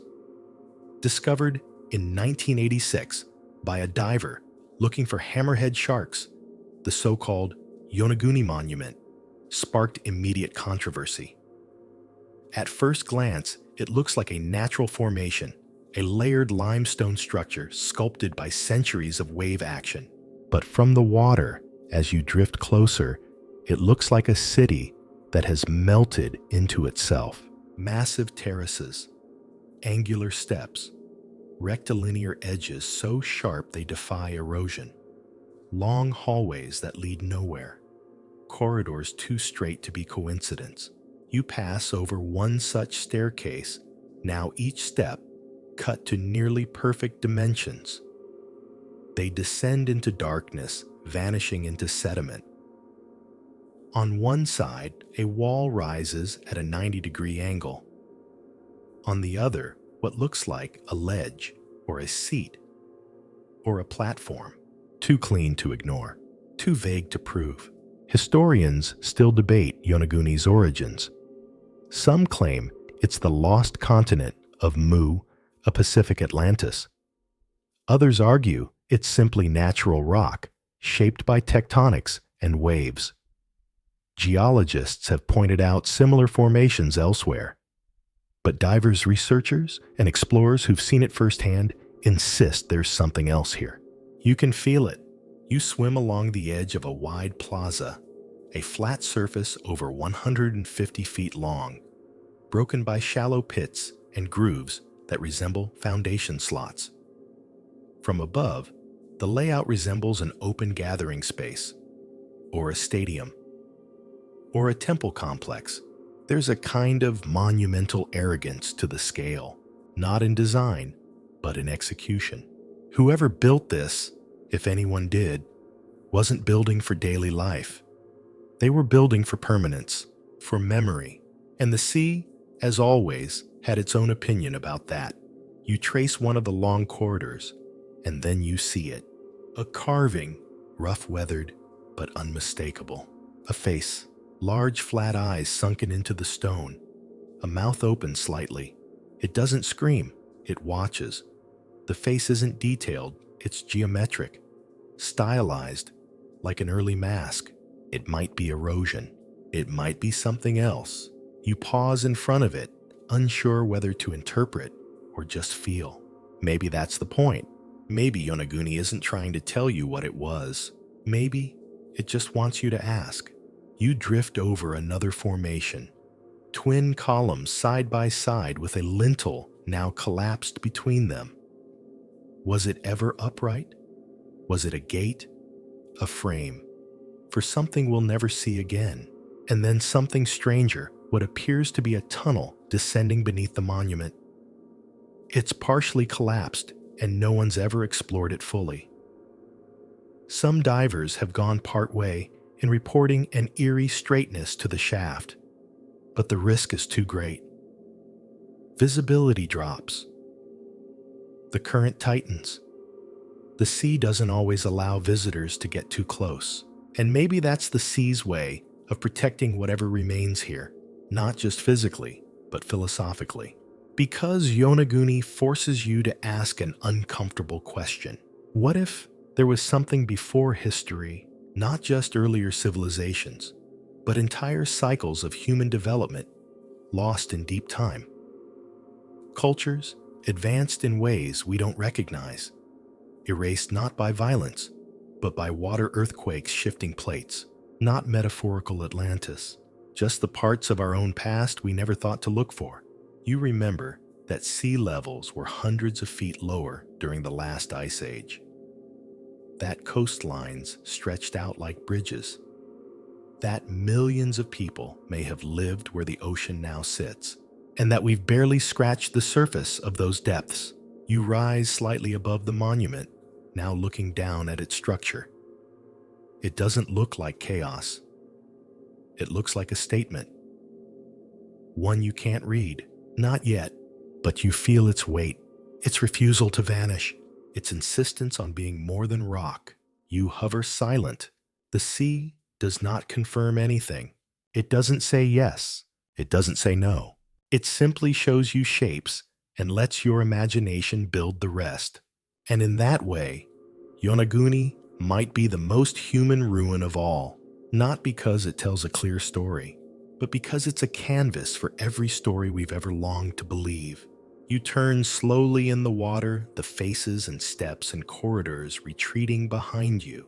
Whether it was carved by hand or time or tide, it has left its mark, and you carry it now, not as proof, but as possibility. Because if even one of these formations was shaped by someone thousands or tens of thousands of years ago, then everything we think we know about our history cracks, and through that crack, a new kind of light enters, the light of wonder, of humility, of awe. You rise again, letting Yonaguni fall away beneath you, back into its sculpted silence. And you understand something now. The sea doesn't hide the past. It curates it. It selects. It protects. It waits, not for everyone, but for the ones who are willing to float in mystery, to let the silence speak, to let a carved face ask the questions you don't have words for. And tonight, that's you. You were the listener. You were the witness. You were the one the ocean allowed to pass. You surface slowly from the depths of Yonaguni, the weight of its angles still wrapped around your thoughts, like seaweed clinging to a boot. The currents ease as you ascend, as if the ocean itself is letting go, but not entirely. It never really does. Above you, the light returns first, a pale silver shimmer, then that soft Mediterranean blue again. You find yourself back in the realm of warmth and clarity, where the sea cradles rather than crushes. But what it cradles now is curiosity, because as much as Yonaguni stirred the ancient and the strange, the real puzzle is not beneath you. It's around you, in the maps, the names, the things we've chosen to record, and the things we haven't. You turn slightly, letting the current take you toward another site, one not nearly as famous, one not celebrated in myth or marble, just a quiet place with strange stones and stranger questions. Off the coast of Malta. At first, you think you're looking at ordinary seabed terrain, rippled sandstone, and coral patches, but then suddenly, You're flying over grooves, deep twin tracks running parallel to each other, like the ruts left behind by something wheeled, something heavy, something repetitive. You follow them. They stretch on, some disappearing into the island's bedrock, others into the sea itself, and the ones underwater. They keep going. Historians still debate what these are. Some call them cart ruts, suggesting they're the paths left behind by ancient wooden sledges or carts dragged across limestone. Others argue they were never transportation routes at all, but quarrying systems or even irrigation channels. But none of the theories quite fit, because the ruts do something strange. They cross each other. They rise and fall across uneven terrain. Some vanish into cliff sides. Others lead directly into the sea and vanish beneath it like unfinished sentences. And the ones underwater are the deepest. That's the mystery. The ruts on land are eroded, weathered, understandable in their decay. But the ones underwater, they're crisp, preserved, as if they were used right before the sea took them. You swim low over a pair of these tracks, noting how uniform they are, roughly the width of an axle, the depth of a persistent groove. One rut is deeper than the other, maybe from uneven weight, but together they feel intentional, like they once held a rhythm. You wonder what they carried, what kind of society made these paths, and why it chose to leave no records behind. Because there are no signs of cities nearby, no great ruins, no palaces, no shrines, just these grooves running across stone like forgotten veins. And here's the thing that won't leave your mind. Some of these ruts are dated to over 8,000 years ago. That predates the pyramids, predates writing, predates most of what we've decided to call history. But these people were moving something, again and again, in the same paths, over time, until the stone remembered, and that memory is all that's left. You drift higher now, catching the outline of Gozo's cliffs in the distance. Inland from here lies Gantija, a megalithic temple older than Stonehenge built by hands we barely understand. But between the temple and the water, there are no records, no names, just stone. Stone arranged by purpose, stone cut with care, stone with grooves in its skin, like the wrinkles left behind by years of hard use.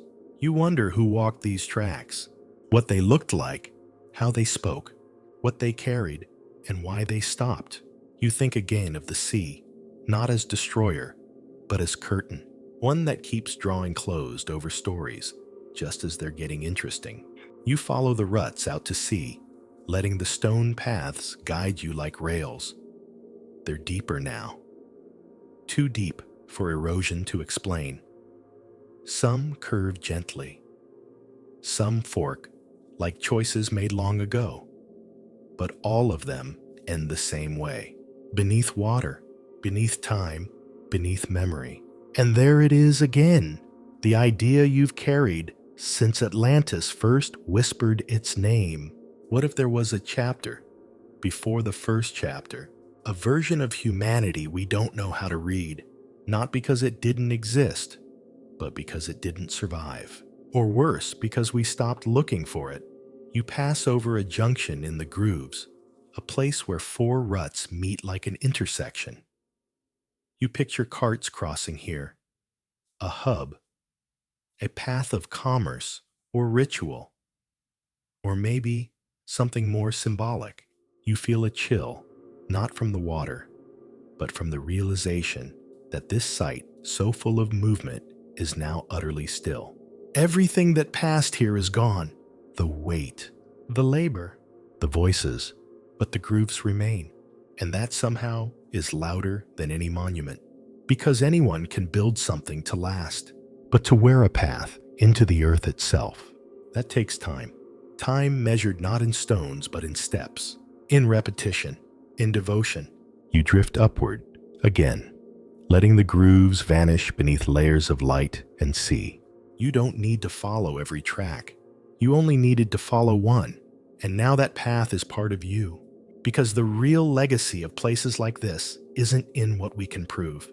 It's in what we choose to believe was worth doing, again and again and again, until the earth itself could no longer forget. The last of the Maltese grooves fades behind you like tire tracks covered in fresh snow, still visible but disappearing with every gentle drift of time. You hover in the warmth of the Mediterranean light, a little dazed, a little awed, and something inside you whispers, "It's not over," and it isn't, because the sea still has stories to tell. You glide east now, coasting toward the coastlines of what is modern-day Turkey. And just beyond the reach of popular beaches and postcard ruins lies another forgotten world beneath the water. Her name, Kekova, an island just off the southern coast. Small, rocky, unassuming until you get close. From above, it looks like any other idyllic Aegean shoreline. Craggy hills, sparkling bays. But under the surface, hidden by sunlight and seaweed, is what remains of an ancient Lycian town. A place the locals call the Sunken City. You begin to see it now. Staircases leading into water, doorways half submerged, walls poking out like ribs from the cliffs, and underwater, more. Foundations, archways, storage rooms, amphorae, still embedded in sediment, long broken but unmistakable in shape. The remnants of a harbor, docks, maybe even a marketplace. The city wasn't built in the sea. The sea came later. Historians believe an earthquake in the 2nd century caused the land to sink just enough to submerge the lower levels. The upper ruins still cling to the hillside like stubborn memories. But down here in the quiet blue, you see the rest. And it's beautiful. Not grand, not golden, but gentle. There's a softness to Kekova's ruins. Like they weren't destroyed, just blurred. Like a painting left out in the rain where you can still see the outline of something human, but the details have washed into dream. You float beside a stone wall, half standing, half fallen. Carved into it is a niche, possibly once a shrine, or a light holder, or simply a shelf. There's no writing, no mosaic, no gods to identify. Just a space once meant to hold something, and that absence feels loud. You pass a stairway, now leading down from dry rock into the sea. It's almost comical, like someone tried to install a pool ladder 1,000 years too early. But you know what it is. It's memory, frozen in architecture. Those stairs once led to a dock, or a bath, or a courtyard now lost. People use them regularly, probably with sandals, possibly carrying baskets. You picture the splash of a pail being lowered, the bark of a dog, the call of a merchant. It was a city after all, and now it's an echo, one preserved with remarkable clarity, not by chance, but by design. Because for centuries, this area was left mostly untouched. The ruins weren't looted. They weren't dynamited for stone. They were simply allowed to sink and to rest. You move through another passage, a narrow corridor between two walls, now colonized by fish and the occasional sea turtle. The light above flickers through dappled like stained glass. It's peaceful here, unbothered, and you begin to realize Kekova doesn't need to be deciphered. It just needs to be noticed. That's the magic of cities like this. They don't scream for your attention. They hum. They wait. They let the sea erase the noise. And what's left is the essence. You drift upward, again catching sight of half-buried clay jugs still embedded in stone. Trade goods, perhaps. Water containers, food storage, each one handmade, each one held by hands that are long gone. But the jugs are still here, because the sea, for all its movement, holds on to stillness better than we do. You think again of the other submerged cities, Atlit, Yam, Pavlopetri, Baiai, and how each one tells a different version of the same truth. Nothing lasts, but some things linger, not because we preserved them, because they refuse to disappear. You hover now above Kikova's harbor, where the city once met the sea on its own terms. A place of commerce, of travel, of stories exchanged for goods. You can feel it, the buzz of life that once passed through here like wind through sails. And even though all that motion is gone, the shape of it remains, because the harbor still curves. The stones still settle.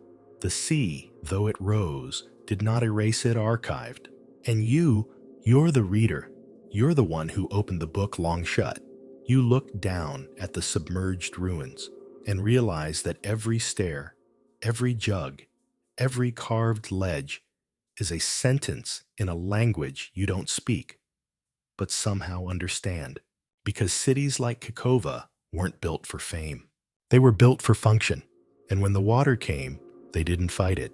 They just sank quietly into the arms of time. And here you are, centuries later, hearing the echo and answering. Because memory doesn't require precision, only presence. You pass over one last wall, its edge draped in green, a small school of fish darting beneath it like whispers. And then, slowly, you rise. The ruins fade beneath you, not from distance, but from humility. They've said what they needed to say, not in stone, but in stillness. And you listened. You rise again, not to escape the past, but to return to it one final time, somewhere familiar, yet endlessly strange. The Aegean rolls out around you in gentle blue folds. Islands bloom like stones scattered from a god's hand. And ahead of you, nestled in the folds of the Mediterranean, lies a place where myth, memory, and mystery seem to braid together. Thera, or, as it's known today, Santorini. To tourists, it's a postcard, whitewashed walls, blue domes, sunsets you can taste. But beneath the wine and the weddings lies something far older, something that shook the world so violently that its echo may have become the legend of Atlantis itself. You dive. Below the picturesque cliffs and cruise ships, the caldera opens like a mouth massive jagged, carved out not by water, but by fire. And nestled in one corner of the island's ring lies what was once a city, Akrotiri, buried not by the sea, but by ash, preserved not by stone, but by absence. This wasn't a city swallowed by the ocean. It was swallowed by a volcano. And yet here you are, swimming just offshore, drifting over the submerged edge of a city that once thrived along this coast. Some ruins now lie beneath the sea. Others cling to the land, partially excavated, held in place by scaffolding and caution. But the story is everywhere. You glide along the coastline and begin to see them walls just beneath the surface terraced ledges, streets that once connected docks to markets. Some foundations extend directly into the sea, too deep for casual swimmers to notice. But they're there. And they are old, older than most ruins in Greece. Maybe older than most cities in Europe, and remarkably advanced. Akrotiri had multi-story buildings, indoor plumbing, art, sophisticated roads. A city built with foresight, beauty, and complexity. One that suggests a people not only surviving, but thriving. You dive lower, tracing what might have been a staircase now overtaken by coral and sand. The steps are uneven but deliberate. They turn winding down toward what once may have been a courtyard. But the eruption, perhaps one of the most powerful in recorded history, blew it all apart. Still, the sea has softened it. Where once there was ash, now there is salt water. Where once there was fire, now there is drift. And still, somehow it remains. Historians still debate whether Thera was the inspiration for Atlantis. Plato's description of a powerful island nation destroyed by water and fire matches uncomfortably well. The timing, too, aligns with the Minoan decline. Coincidence? Maybe. But you begin to see Atlantis less as a single location and more as an archetype, a warning, a pattern. You pass what looks like a doorway, half buried in silt. Beyond it, a room. Maybe a shop once, or a residence. There are no objects now, no frescoes or furniture. But the shape of the space still sings. You picture red walls, pots lining shelves, the scent of oil and olives, laughter, trade. A conversation interrupted by something distant and terrible rumbling beneath the earth. The eruption of Thera didn't just flatten the island. It sent shock waves across the Mediterranean. Tsunamis struck the coasts of Crete. Ash darkened the skies for days. The city of Akrotiri was buried in pumice so quickly that much of it remained untouched for thousands of years, and no bodies were ever found. That part has always haunted historians. Not one. No skeletons, no bones, nothing. Did they evacuate? Did they know?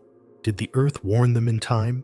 You imagine the moment they left, hurried maybe, but not frantic, believing they'd return. Believing the smoke was just another tantrum from the mountain like before. They didn't come back, but they left everything behind. Frescoes, cups, beds, painted dolphins leaping across the walls of bedrooms now collapsed into time. You drift further down the coast, following what might have once been a seawall. It's mostly gone now. But large stones, each hand-cut, fitted together like puzzle pieces, still resist the current.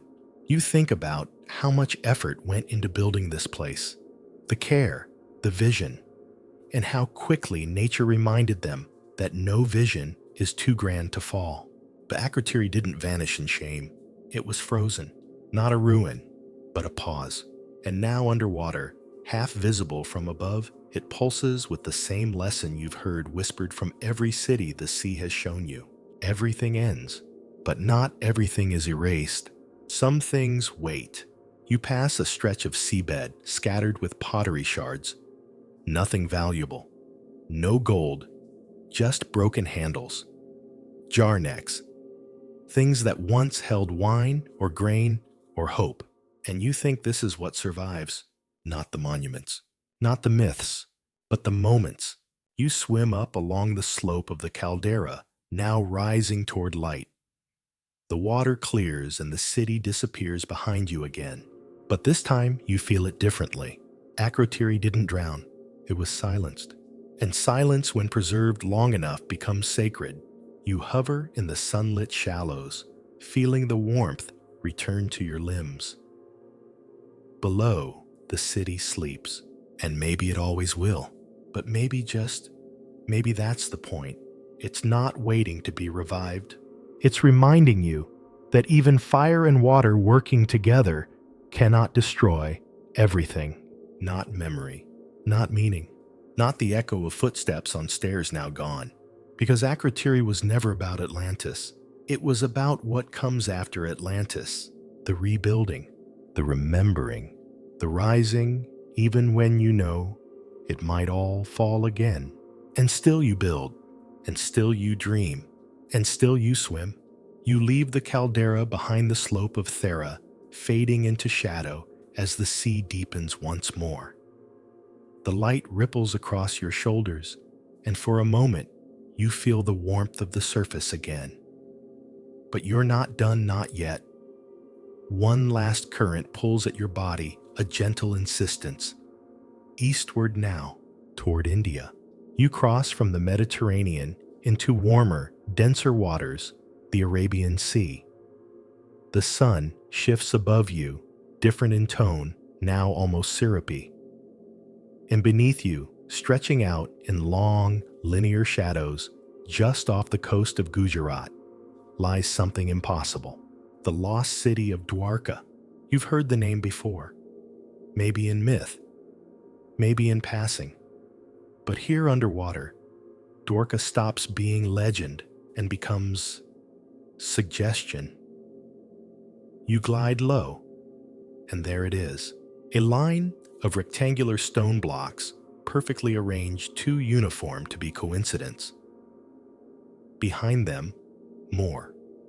A grid. A street, perhaps. Or the wall of a compound. And the deeper you go, the more impossible it becomes. This is not rubble.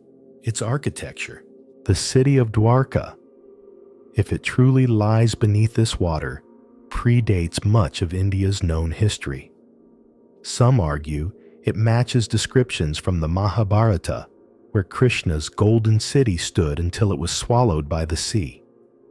Others argue it's merely an earlier settlement, one forgotten by time, then dramatized in sacred texts. But as you swim among the blocks, the debate feels irrelevant, because here is something that was built with purpose, with skill, with scale. You pass a set of long, flat stones laid in parallel, possibly a road, possibly a foundation for wooden buildings, long lost. You drift around the edge and find more, a semicircular bend steps carved directly into stone, disappearing into silt. You brush your hand along the edge of one block. It's too clean, too straight. Nature doesn't do straight lines at this depth. Nature curves, bends, but this is alignment. Historians still debate whether these structures are remnants of a submerged city or simply geological formations.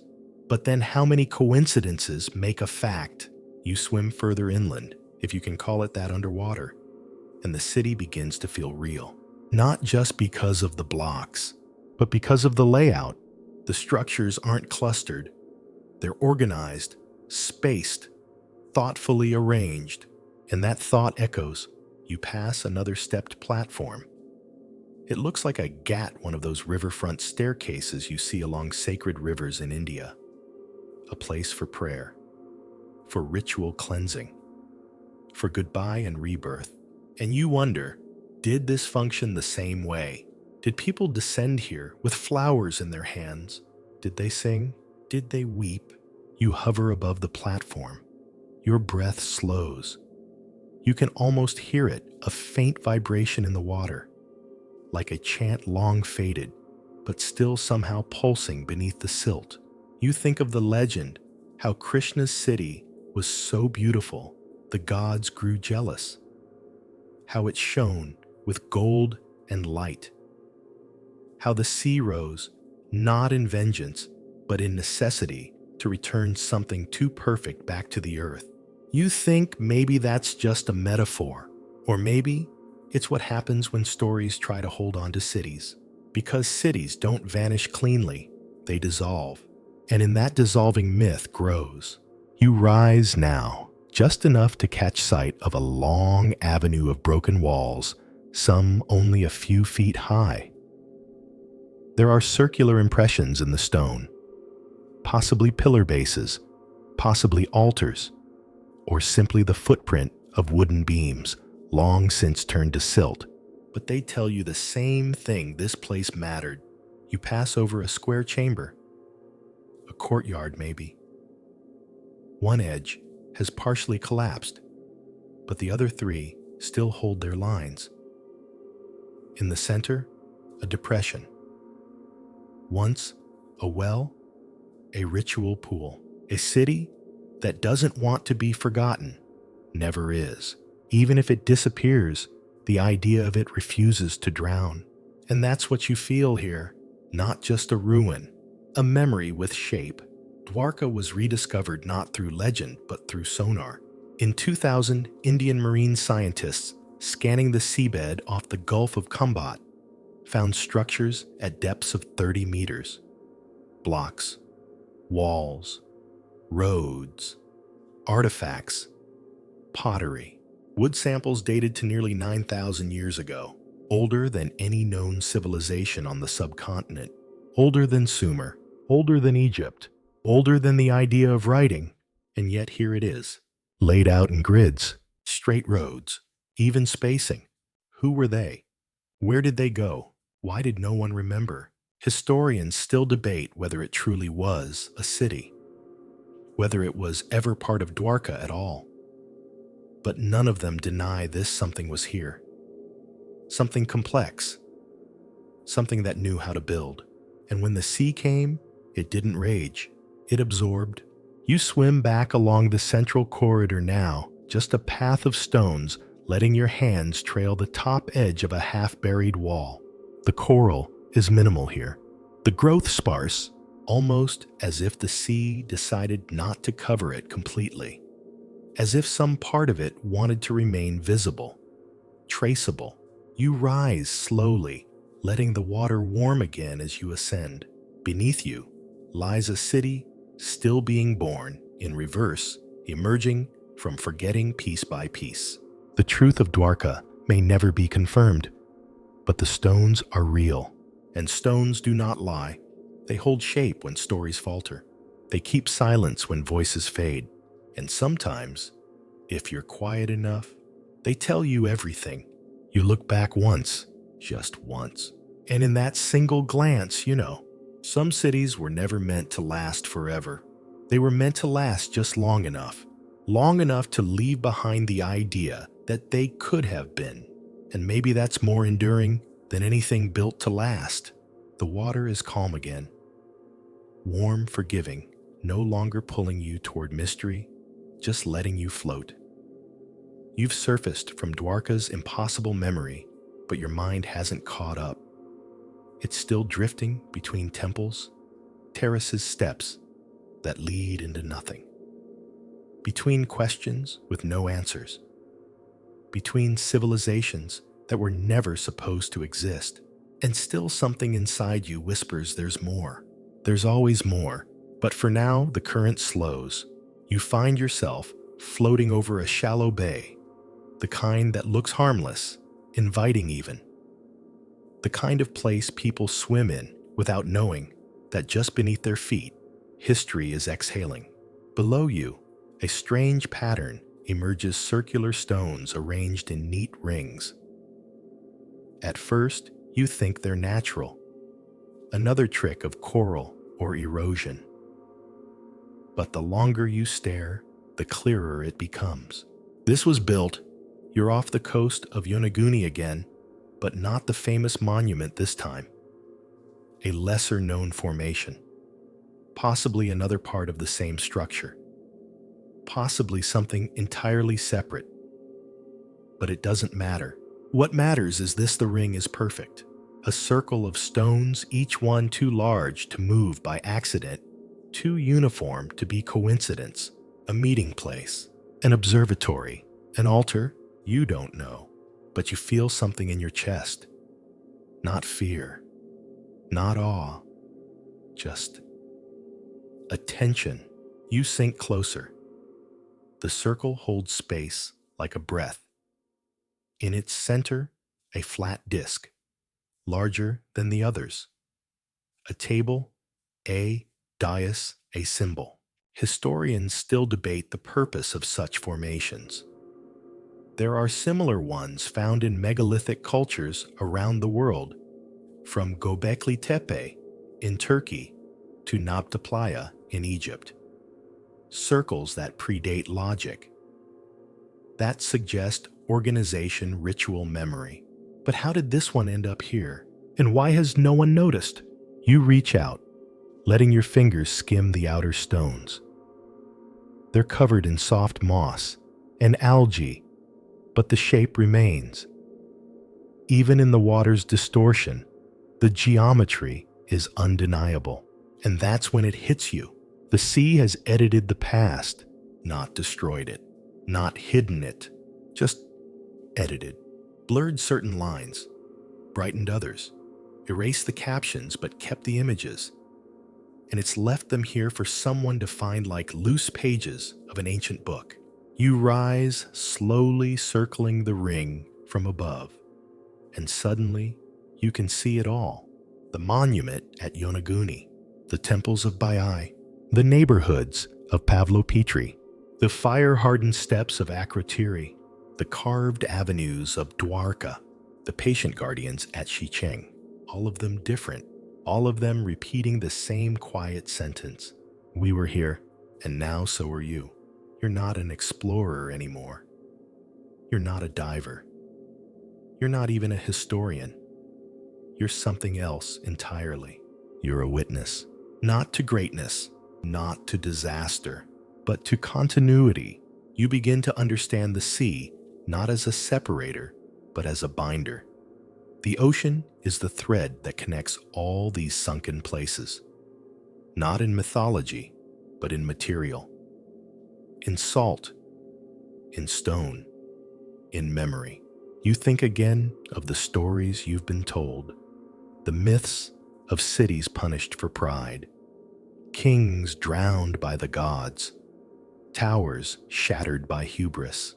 But now, you know the truth is softer, more human. Cities don't fall because of pride.